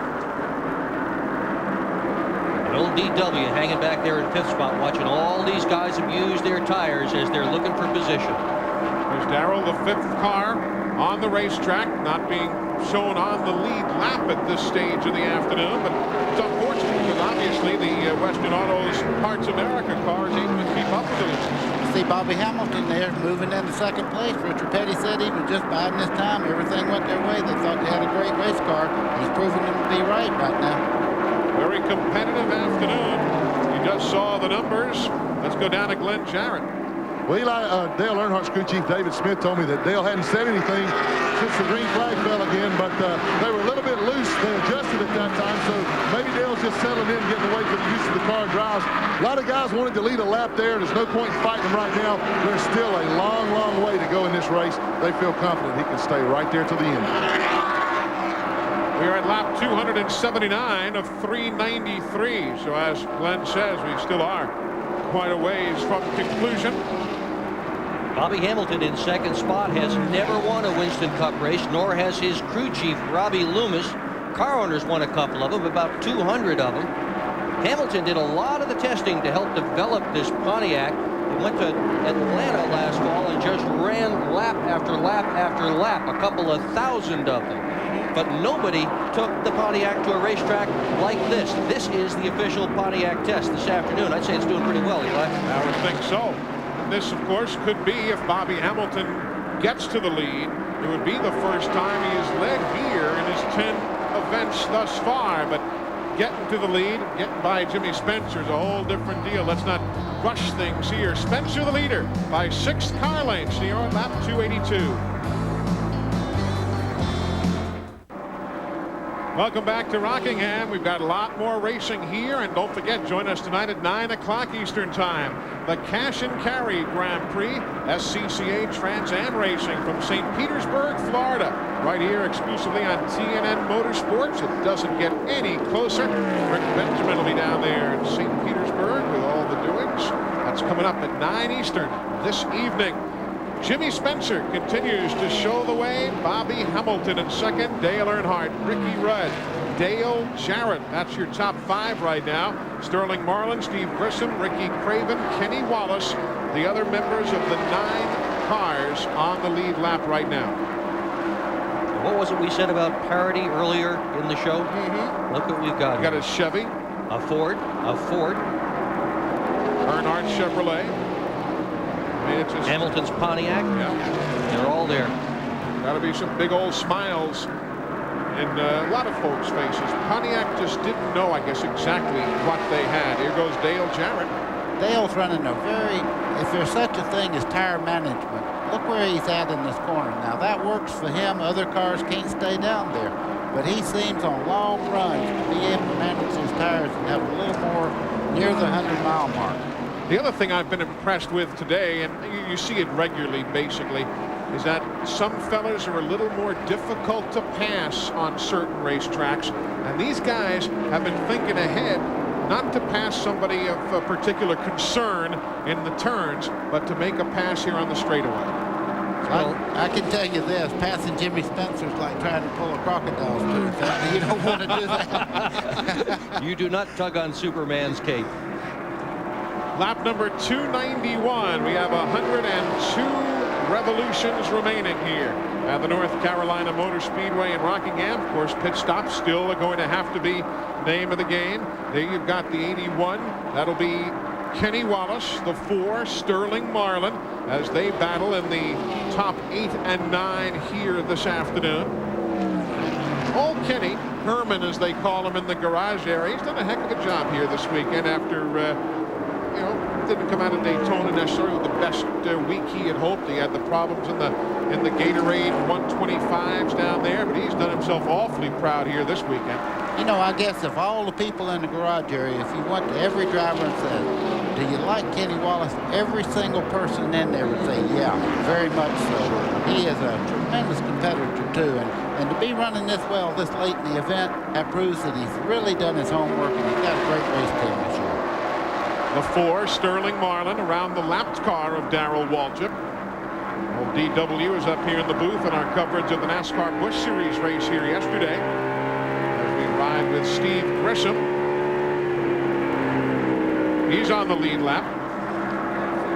Meanwhile, near the front, 4 or 5 car lanes between the 23, the leader, Jimmy Spencer. Bobby Hamilton's closing in. Bobby Hamilton last led an event at Atlanta last year, and here he goes trying the high side back into turn number 1. Something wrong with Spencer. He's falling off the pace a little bit. Or is Hamilton just turning up the wick? Don't know. Hamilton is the new leader here in Rockingham. First time he's led since Atlanta last season when he led 9 laps. Let's go to the pits. Yeah, you got it, Eli. He blowed her up. They believe they're going to try and ride it out. There's no question about it. Spencer is not going to win at Rockingham today. Wow, what a heartbreak. I think that was the best career run he has ever had. Man, he's just not going to do it today. That engine's gone. My goodness. You know, we talked about it very quickly yesterday, Buddy Baker. I mean, if a guy is playing baseball and he drops a fly ball, well, hey, you screwed up. But when a part breaks and it takes you out, how in the world do you deal with that? Well, you just have to realize, hey, I had a great race car. We have a good setup to come back here with in the fall and go to the next race because that race team is together now. Jimmy Spencer driving the race car very well. You just forget about it. So take a look at it, folks. The Richard Petty-owned car is right now at the point inside of the final 100 laps here in Rockingham. It's Pontiac in the lead.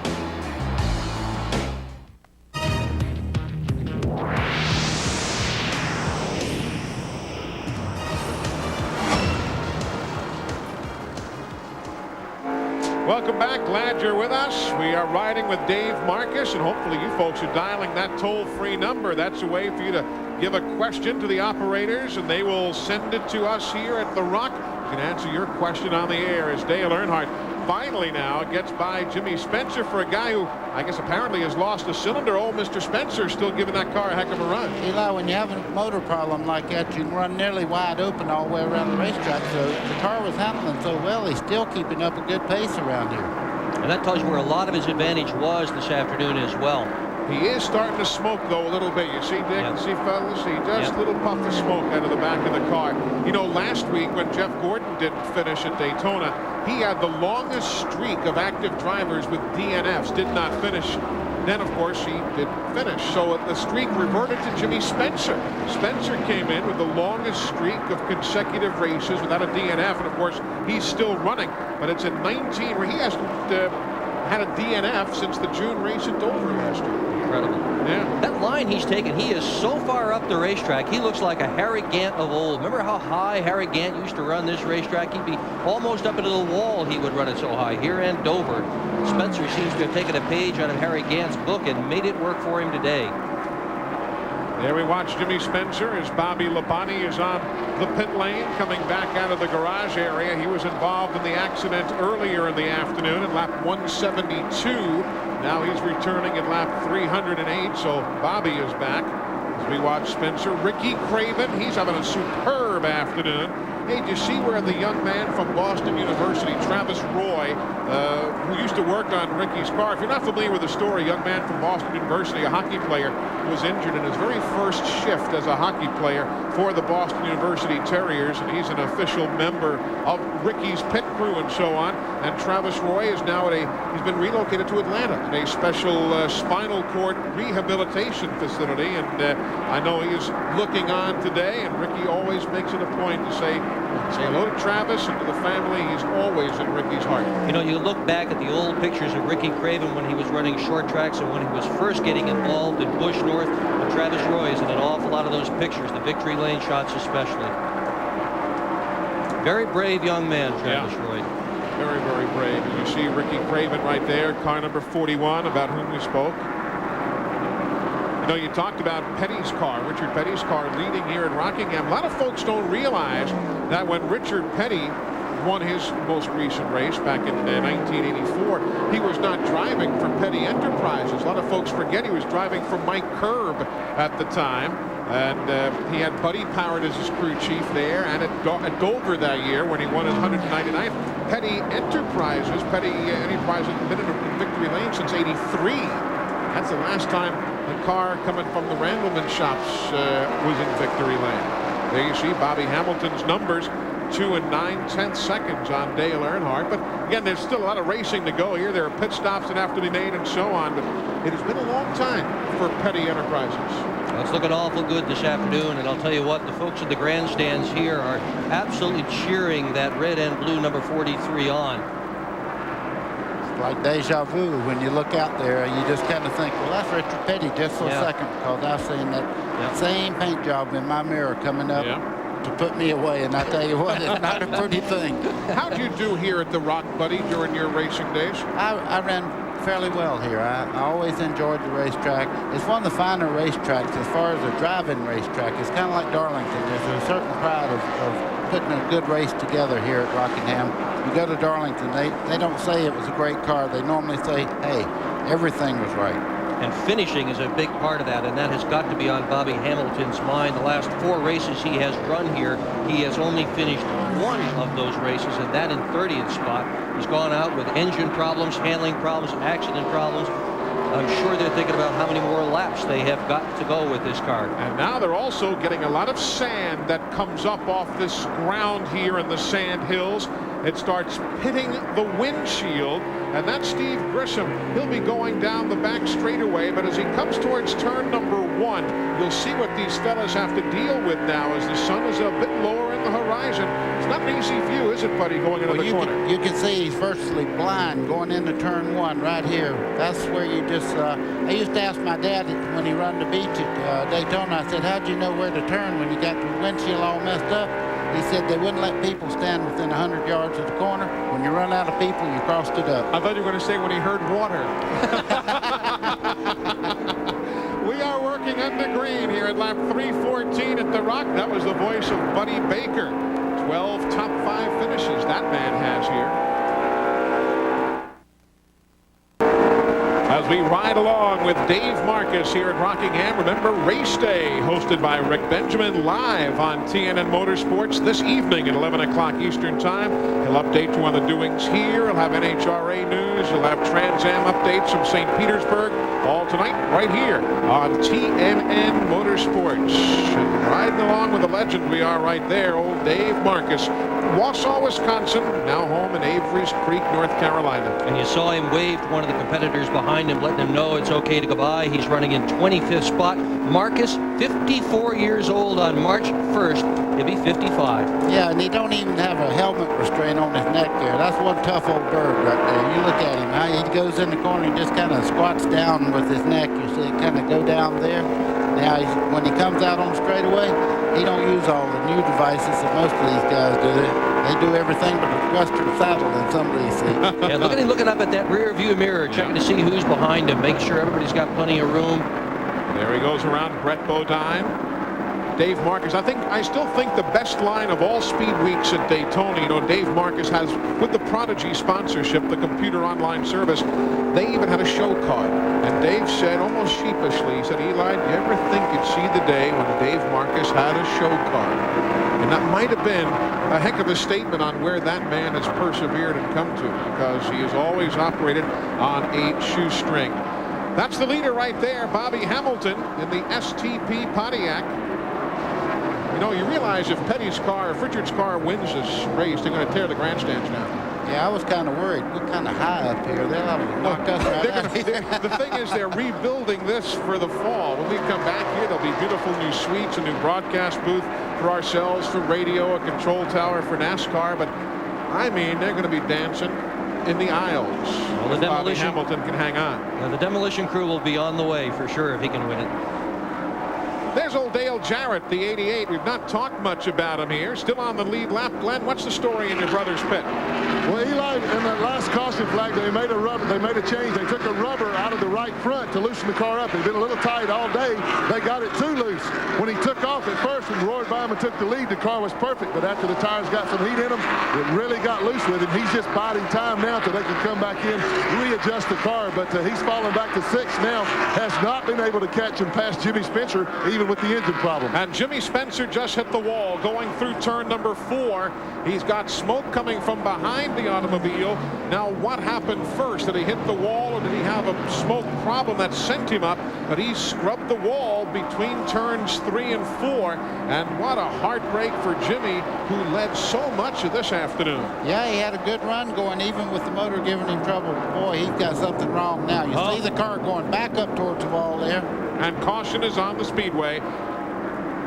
Oil now being reported around this 1-mile oval from Jimmy Spencer's car, and he will bring out the 6th caution of the afternoon, lap number 328, as Jimmy Spencer's afternoon apparently has ended here. Here's what happened. Well, you see him going in the corner there. He gets a little bit out of the groove. There's a lot of debris on the outside there.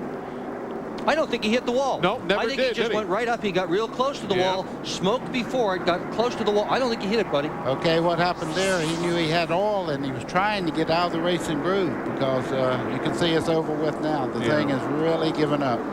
So we are under caution, 5th time today, and there you see Jimmy not only led 53 laps, but he put on a thrilling battle to get back to the front repeatedly. Remember, he pitted too early at one point, had to go to the longest line, the end of the longest line of traffic. Now, here come pit stops, and this should take everybody to the finish. We're at lap 329, so this is now time to put a premium on the pit crews. Robbie Loomis and the boys waiting for Bobby Hamilton. You've got Bobby Hutchins and everybody waiting in the Earnhardt pit. Let's go to Glenn Jarrett. Earnhardt brings the number 3 Goodwrench Chevrolet in, Eli. They're going with the right side now with rubber. They will come to the left side. As I told you, they made an adjustment last time. Dale never said whether he liked it or whether he didn't. Obviously, it wasn't quite as strong, so I think they made the adjustment this time with the tire pressure on the tires. So they're putting the left sides on right now. He's down and away. There you see Bobby Hamilton, Robbie Loomis and the boys working on it. The car down and away. Dale Earnhardt, though, beating Mr. Hamilton off the pit lane and back onto the racetrack. Let's go to Randy Pemberton with an update on Jimmy Spencer. Well, the update is the hood is up, the car is shut off. They're trying to figure out what they can do to this automobile to help him finish the race. Water pours from the overflow on the left rear corner of the car. The 10 car of Ricky Rudd pitted just moments ago. No adjustments for him. Has several more come down pit road, but Spencer just sits in the car, now takes off his helmet. He's going to be done for the day. So Jimmy Spencer will be the 10th official retiree, but we have had at times today 17 of the cars in the garage for service. We'll come in right back. Today's exclusive TNN coverage of the Goodwrench 400 is brought to you by the more than 1,250 AutoZone stores across America. AutoZone, the best parts in auto parts. And by Pontiac and your local Pontiac dealer. We are driving excitement. And Pontiac has been driving excitement to second place right now behind Earnhardt, the leader. You're looking from high above the track. A great helicopter shot all afternoon long from the folks at Steel. Powerful, easy to use, and durable qualities you can depend on in Steel territory. Ricky Craven making a pit stop on the back straightaway, and he had the hood up on that automobile. So we'll keep an eye on Ricky Craven. He is one of just 8 cars on the lead lap. Dale Earnhardt discussing things with Elmo Langley there. He would rather do that to Elmo. He loves that, isn't it? You should see Elmo's face right now. I guarantee he's going, what is he doing?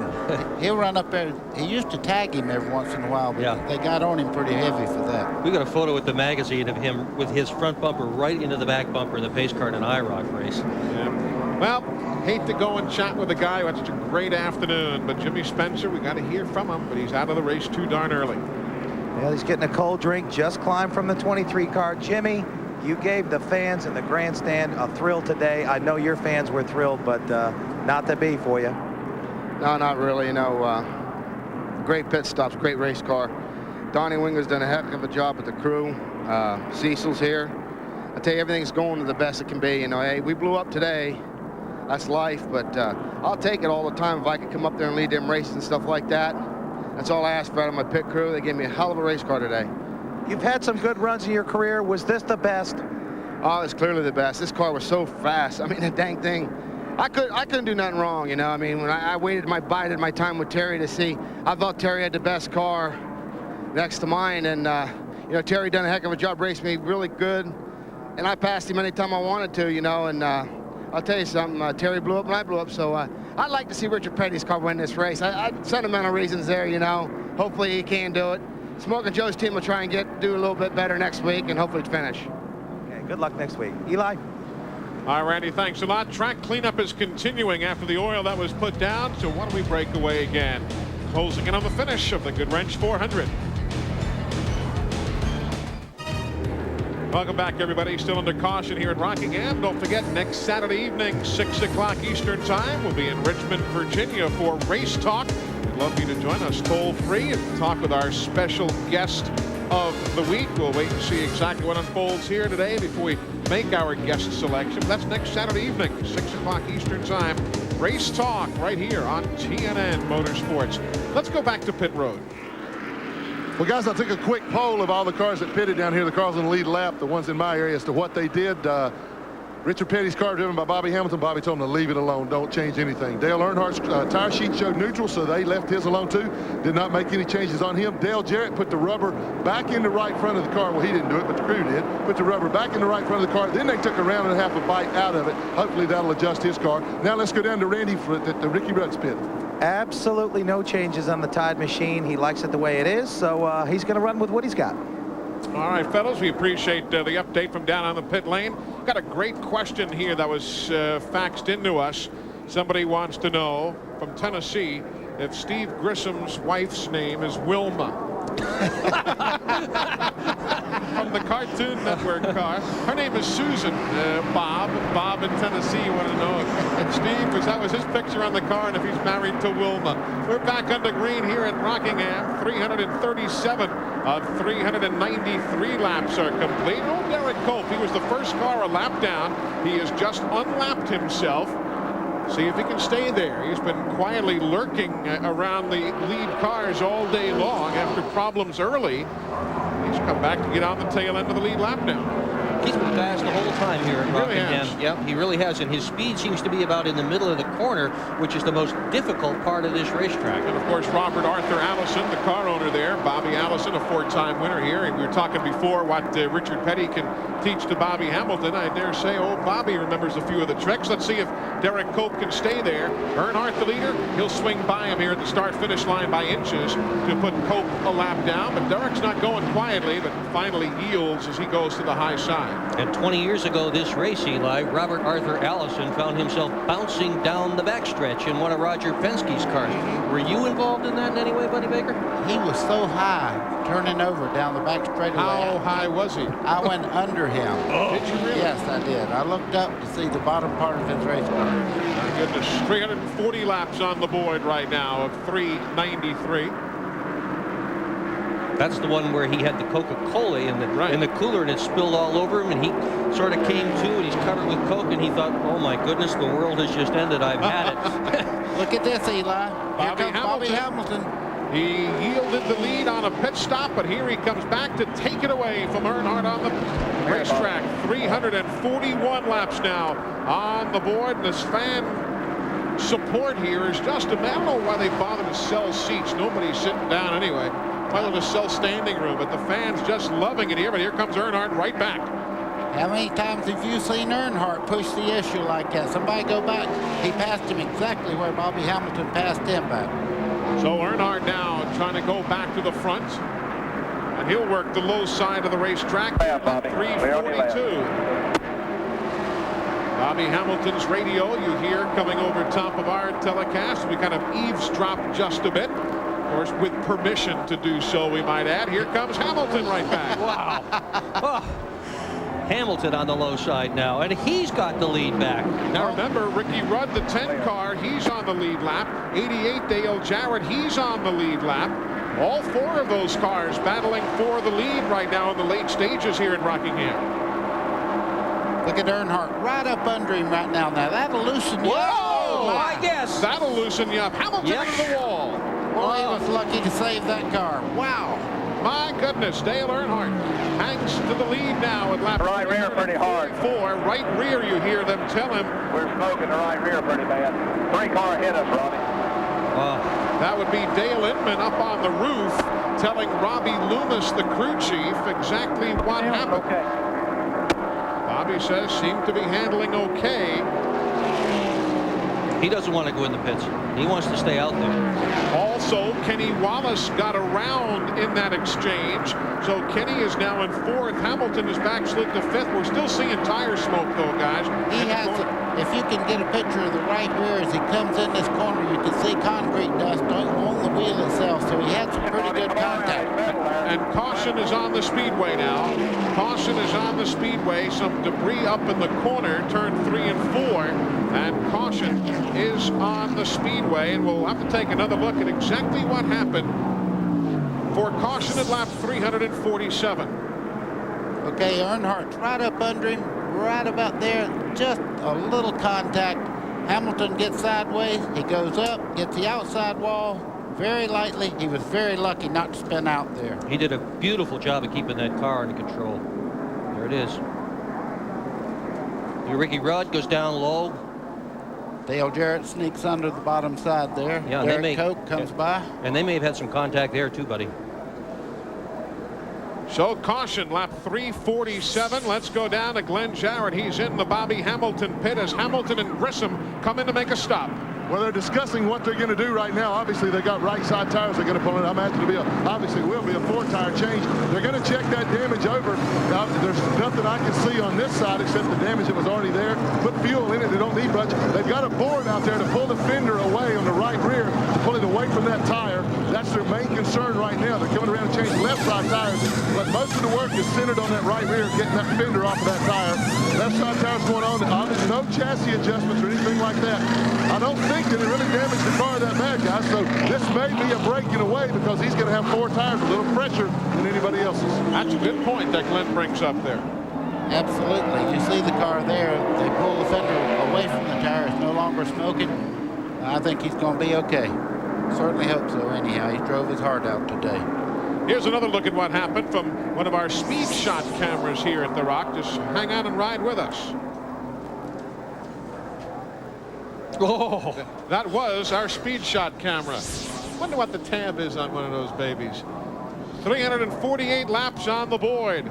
As everybody checks the racetrack, some teams make their pit stops, and the finish is just around the corner. Hang with us. We're back in a moment.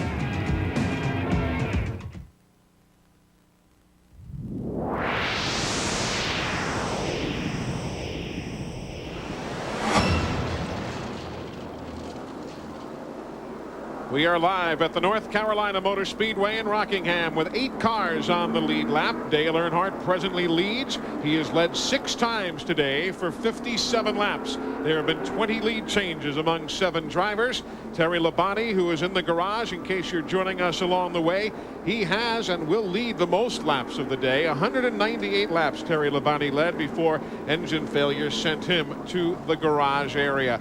1 to go now, the signal that the field is getting. We'll be heading back to green flag racing. Now the tire difference, and Glenn brought up a wonderful point there before with Bobby Hamilton and Steve Grissom coming in with new tires, and they'll have a significant number of laps of fresher rubber versus what Dale Earnhardt has. It could be the difference right now. Bobby Hamilton's awful strong.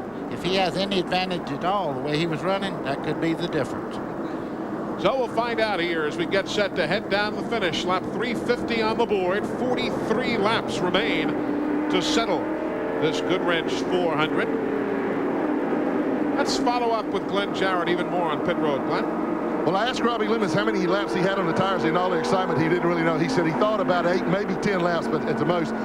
They were radio, they were talking to Bobby right at that time. He said, Bobby said, take your time, be careful, get a good finish. Hamilton said, no way, man, I'm going to win this thing. All the guys on the radio, on the crew just cheered. So they think they still got a shot, and I think they're right. Doyle Ford puts the green in the air, and here we go. Earnhardt gets away quickly. Ricky Rudd of the 10 stays right with him. Dale Jarrett, Kenny Wallace, then Bobby Hamilton. Down the back straightaway, 77, that's a lapped car, Bobby Hillen. The 12, that's a lapped car, Derek Cope.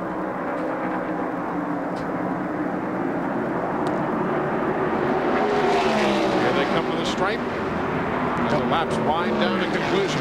You know, we're talking about everybody. Ricky Rudd running the second place there has a real good shot. He's giving Earnhardt all he can stand right at the moment. Back up into turn 3 and 4. Bobby Hamilton, rear of the car, seems to be kicking just a little bit. I don't think he helped him much when he hit the wall. No. Sometimes you can knock the rear end housing over just a little bit, and it won't show up until you go in that corner in full speed for the first time, and then all of a sudden you realize you do have a problem. But Bobby Hamilton has fallen back several times, and after about 8 or 9 laps, it really gets going. There you have the 5th place battle now. Steve Grissom, we're riding with him, looking out towards Bobby Hamilton. That is the battle for 5th spot. Hamilton hangs on to it for the moment. There's that glare we talked about now as they head towards turn 1, and the windshield is getting pockmarked from the sandy area here at Rockingham. Watch Bobby Hamilton. That's the car directly in front of you, the Richard Petty car. You see him going on the bottom side there. The car looks like it's tracking pretty well there. I think what it takes is about 4 or 5 laps for him to really get that thing gathered up and get going. You also got Kenny Wallace in the scene, number 81. He too on the lead lap. He's in 4th spot. Man, some of the names at the front of the field today, huh? The pass on Hillen. Hillen is a lapped car behind Hamilton, but this is a pass for position if he can get it done. Hamilton in the 43. All of this behind the race leader, Dale Earnhardt. Kenny Wallace there in the 81. What a great run he's had today. He's been right up front all day long. And this has been one of the best runs of his entire Winston Cup career. Another guy who has never won a Winston Cup race, Kenny Wallace. Phil Martossi and the crew basing their operations in the past in Nashville, Tennessee, moving it on to Charlotte, North Carolina area. They're excited about this year. And so they have really opened up the wallet. They are spending a ton of money on that car to get it up front. Rudd has never won here either. He's finished second 3 times, never won here. Jarrett has never won here. You know, I don't think Bobby Hamilton's car is anywhere close to as fast as it was before he hit the wall down there. The car just does not seem to work as well as it was prior to the wreck. No, it really isn't. That is Hamilton, the 43, the lapped car of Bobby Hillen, the 77 right behind him. It's a half second now from Dale Earnhardt, the leader, back to Ricky Rudd in 2nd spot. 359 laps on the board now. 34 remain. Well, let's find out more from Glenn Jarrett in the Richard Petty, Bobby Hamilton pit area. The concern is, guys, they think they bent something when he got in the fence. They're suspecting it's a left rear trailing arm. So you're absolutely right, buddy. It's nowhere near what it was. I don't think he's going to have anything to mount a charge. He's trying to hold on and get a top 5 out of it, but it's definitely not as good as it was.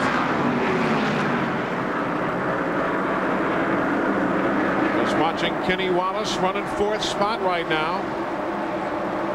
That would mark his second, actually tie his best finish in a Winston Cup race. If memory serves, back in 1994, I guess Kenny finished at Martinsville Speedway. Finished 4th that day. That's where he's running right now. Look at Ricky Craven there in the 41 trying to put Hamilton back another spot, and does so on the inside. Well, Ricky Craven now moving up into the top 5. Meanwhile, back up front, how are Ricky Rudd and Dale Earnhardt doing? Well, there they are. Then the lapped car of Derek Cope right behind them. 363 complete of 393 here at Rockingham. We are under caution. Bobby Hamilton has just spun in turn number 2, and the leaders are on pit road. They are going to pit at lap 367. 8 cars on the lead lap. Dale Earnhardt's crew going to the right side of the automobile. Ricky Rudd, the second place man, is in as well. Randy? Well, they took a round of wedge out on the right rear. They're going to try and loosen Ricky up. They're working on the left side tires right now. Having a little bit of trouble with the left front. Oh my, it's going to hurt Ricky. Could not get the left front off. He's not going to come out in good shape here. Left side now going on. Tough break for Rudd, down and away. And there you see what remains of the Bobby Hamilton car. We were eavesdropping on his radio, and he said the car just went around on me. Yeah, well, he's trying very hard here, but you see he gets way up on the racetrack. You see the back end starting around, and it just keeps on getting worse here. He goes around and makes a complete turn. Now watch it go back up head first in the wall. That's too bad. After the kind of day that those boys had, they deserve better than that. But they end up in the wall, and their afternoon will end up far shy of victory lane. Car just kind of snaps around on you, too. On these radials, there's really no chance to save it. Let's go to Glenn Jarrett. We're back in Bobby Hamilton's pit. There's a good bit of damage, as you can see clearly on the screen there. The nose of the car really messed up, the right side. So you're exactly right, Eli. These guys made one whale of an effort today. They were all pumped up, thought they could get back up front. But Bobby said on the radio that in the first wreck, he thought that it knocked the camber out of the right front tire, made the car extremely loose in the corner, and it just got away from him. He said, I don't know what happened. It just came around on me. But looks like his day is done. They'll get it repaired, patched up, send him back out there to finish. Lap number 368, Dale Earnhardt, the leader here at Rockingham in the last 3 years. Here he has a win, 2 seconds, 1/3, and 2/7. Welcome back to Rockingham. Put those seat belts on. Grandma, put another battery in the pacemaker. We got 23 laps to go. Saturday night shootout. And here comes Dale Earnhardt now, trying to keep Dale Jarrett at bay. Ricky Craven, Ricky Rudd, Steve Grissom is there, Kenny Wallace, Sterling Marlin. Those are the 7 cars on the lead lap, and here we go. Marcus dropped down to give everybody a good shot at this, give a good clean run at the first turn. Oh, Derek Cope tried to get a lap back, couldn't get the jump. But he's run well today. He's being shown an 8th. He let Ricky Craven go there. Ricky Craven has a very strong race car. I would love to see him get up there and get to mix it up with Dale Earnhardt and Dale Jarrett right now. Here comes Dale Jarrett in the 88 machine as he works to the inside of Earnhardt and grabs the lead, and caution is on the speedway now for problems in turn number 4. Lake Speed having problems with the rolling spam can, as the leader is Jarrett now, and they'll race back to the stripe. Jarrett the leader, 88, after winning the Daytona 500 1 weekend ago and the Busch Clash 2 weeks ago, and we are back under caution, lap 374. You know, a lot of people through Dale Jarrett's career have questioned if he was for real. Did he get there because of his father? Did he get there because of whatever else? Let me tell you what this guy has done since he's gotten to Robert Yates' team is proven, indeed, Dale Jarrett is for real. What a strong run he had at Daytona, not only in the 500, but in his 125-mile qualifier, in the Busch Clash as well, and all last year, once he finally got over having problems with the car, he was stout. Plus the fact he got John Irvin, who's done so well preparing his Busch Series cars, and Mark Shook, Digger as they call him. I mean, that man has been serious contender and a winner in the Busch Series, and why folks have been doubting his ability is one of those things that kind of just makes you go, there's really no answer except unknowingness. Let's go down to Glenn. Well, guys, This is the good year that it indicates the bad end or the bad day that Bobby Hamilton had today. This is the tire that was on the car when he got put in the wall up there when he was fighting with Earnhardt for the lead. Look right here. You can see where it impacted the wall. This is concrete right off the wall. It's just embedded into the rim of the tire here. The rim's bent. The weight here is bent. This thing took a tremendous impact. Obviously, that kind of impact going to bend something back on the car, on the rear end of the car. So you're right, buddy. That's what happened. So a tough situation there. Bobby Hamilton still trying to salvage what they can out of this day. Not a whole lot to salvage, though, as we're down to the finish. Today's exclusive TNN coverage of the Goodwrench 400 is brought to you by your GM Goodwrench dealer. We want your business. And by Peerless Faucet. Get more out of your faucet than just water.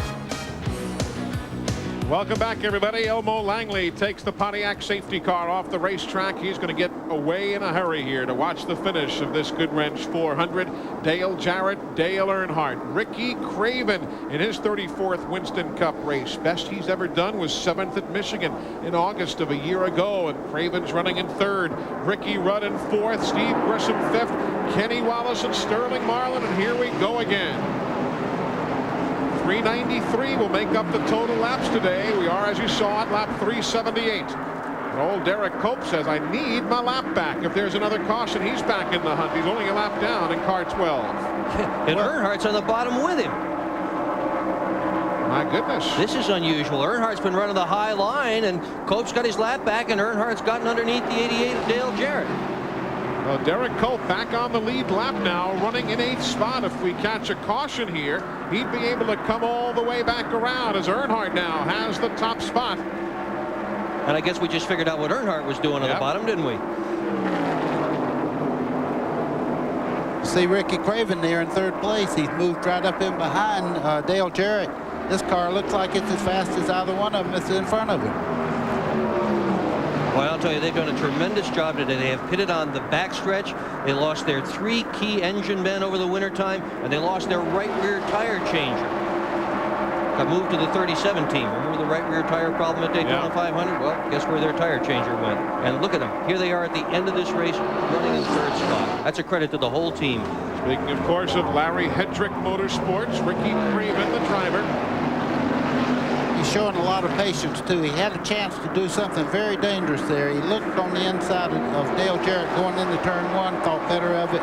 He said, I'll try a little bit later on, because his car is so strong, he does not want to make a sophomore problem for himself. If you're wondering about Bobby Hamilton, he is back on the racetrack again. Being shown in 23rd spot, 8 laps down, has a little tire rub still. There you see the STP Pontiac, but those guys are deserving of a pat on the back, getting that car back out to the finish here today. Lap 381 on the board of 393, a dozen to go. I believe Mr. Earnhardt might have been saving something. Yeah, he looks like he's checked out. This is a great race for 2nd and 3rd. Isn't it, though?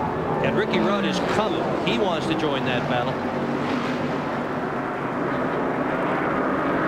Works around the lapped car, Derek Cope. There you see 2nd and 3rd spots. Craven not able to challenge anymore. The one thing I see Ricky Craven doing, he's following the 88 no matter where he goes. It's hard to pass the car if you stay in his tire tracks. I would be trying different grooves right now this close to the end. Field update you see as we take you all the way back, brought to you by Napa Auto Parts. At Napa, we keep America running. Let's go to Randy on pit road. Well, Dale Jarrett has come over the radio, said, guys, the car will just not run up off the corner, as we see Craven going high, trying everything he can do, almost loses the car. Dale said, I just can't get it to come off the corner.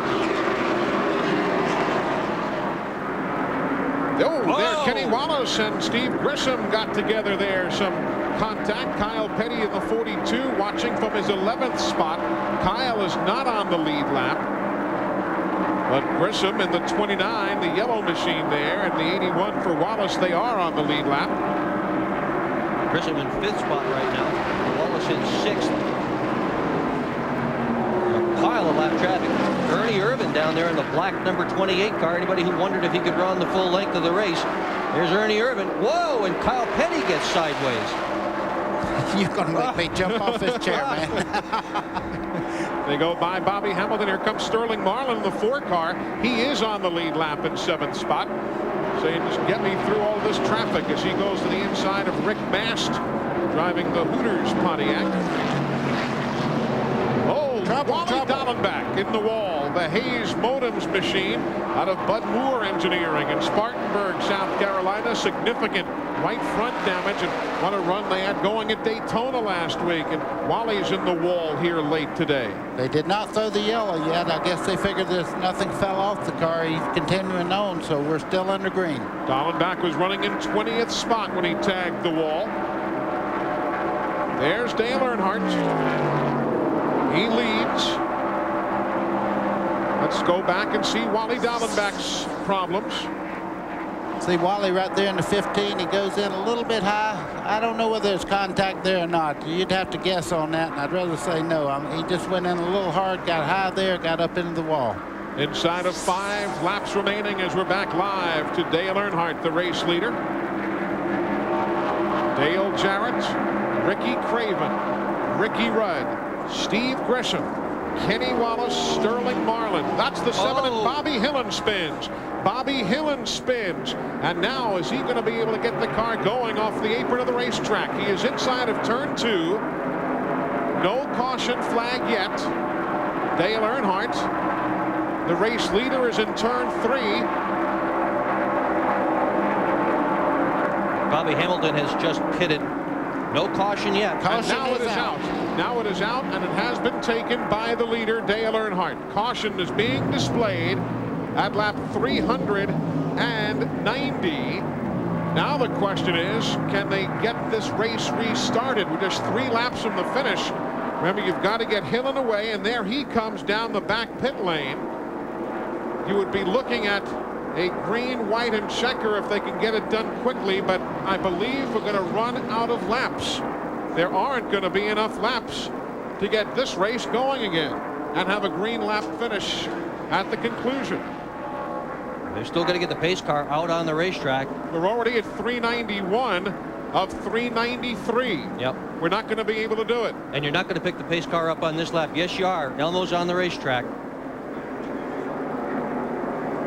So at lap 390, you've got Bobby Hillin, who brings out the 10th caution of the day as he spins in turn number 2, but this is going to be the white flag. And we are going to end under caution. There's Dallenbach. He's not going to make it around. And the white and the caution. This race will end under yellow for Dale Earnhardt. He will come home with the win. It will be his 3rd here at the North Carolina Motor Speedway. Let's go down to the Earnhardt pit area. Well, guys, we're standing down here. I'm going to try to get a word with Richard Childress if I can. He's talking to Dale on the radio right now. He's coming down off of the toolbox there.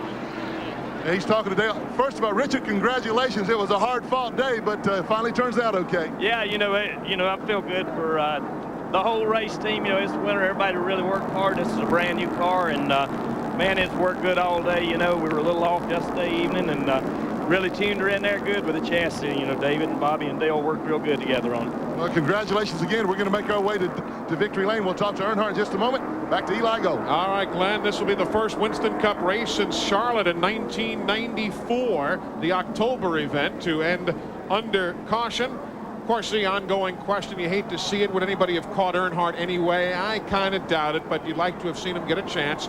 Checkered flag in the air for Dale Earnhardt. And the GM Goodwrench Racing Team winning the Goodwrench Service 400. And old Bobby Hamilton is going to champion on around for a finish here today.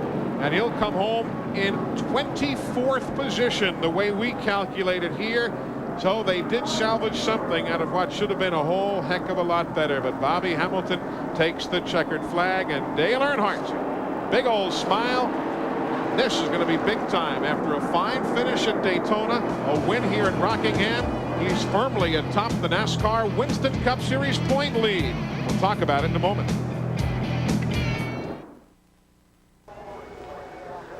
Well, they will limp around as best they can, will Bobby Hamilton and Wally Dallenbach.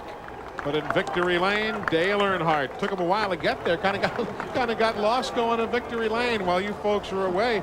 Dale didn't make the right turn. Well, they've done a whole lot of reconstruction here at the racetrack, and he went in a little different place than he ordinarily would have gone in. Had to back it up, go forward, back it up, go forward. The important thing is he won the race, and he made it there. The fellow with the blue shirt on the right of the screen is the answer to one of the fax questions we got earlier. Somebody said, who's the guy with the hair and the glasses? It was a question that came in from Alaska. The fellow who's always in victory lane, and that is Bill Broderick, the head of racing public relations for the Unocal Corporation, and he is one who helps orchestrate everything that goes on in victory lane, all the award presentations and so on. So for the questioner up in Anchorage, Alaska, that is the man with the hair helmet, Bill Broderick.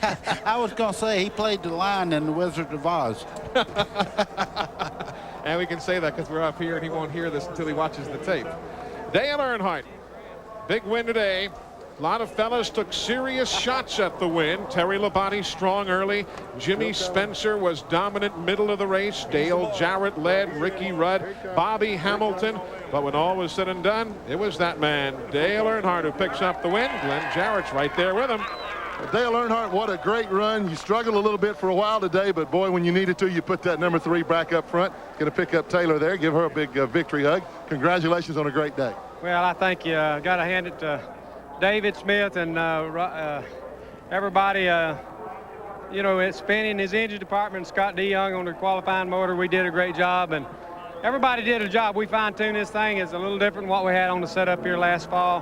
We're really happy with the car, the way it ran. I gotta hand it to all the crew. They did a great job. Goodwrench and all the folks, we appreciate everything they do. And, you know, we was a little short at Daytona, but we made it up for it here, but that darn Jarrett finished second to me, so the Dales are hanging in there, but you know, it's been a good day for us. I hate we got together with Hamilton. You know, he was running awful strong, and I got to back up on him. We was bumping along there, and we bumped a little bit. So, you know, it's one of them deals racing. But he, you know, he got okay from that. It just got into another deal, I reckon. But our car ran great all day. I got to thank all the sponsors. Everybody did a great job. Thank Martina McBride for giving me an autograph and a little good luck autograph for my car. I carried it all the way in the race, so maybe she's my good luck charm.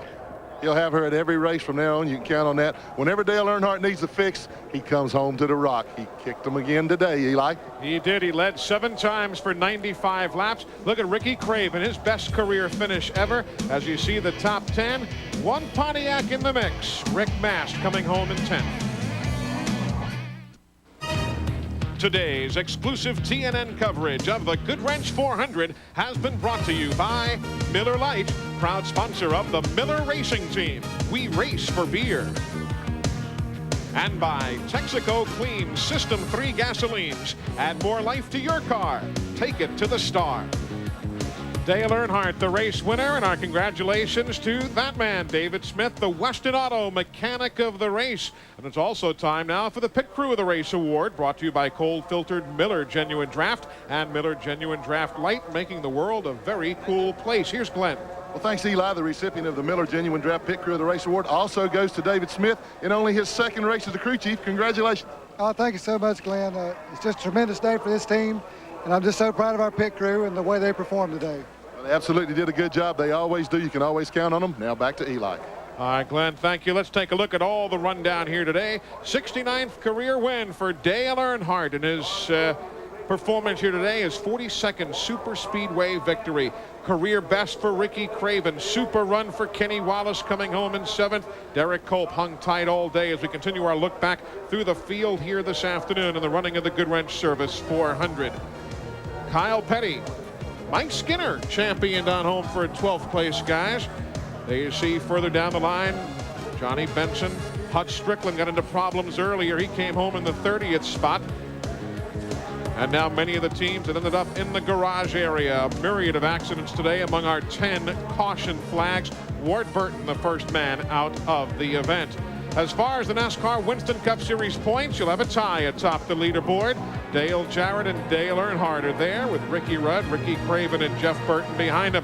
Coming up in just moments, the Dukes of Hazzard, a special episode right here on TNN. Of course, later on today, you've got SCCA Trans Am Racing from St. Petersburg, Florida, and Race Day tonight, hosted live by Rick Benjamin. Hope you enjoyed our weekend here at The Rock. For Dick Berggren, Buddy Baker, Glenn Jarrett, and Randy Pemberton, I'm Eli Gold. Our congratulations to Dale Earnhardt and the entire Goodwrench team for a big win today.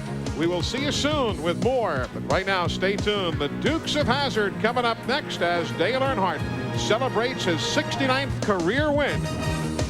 So long, everybody.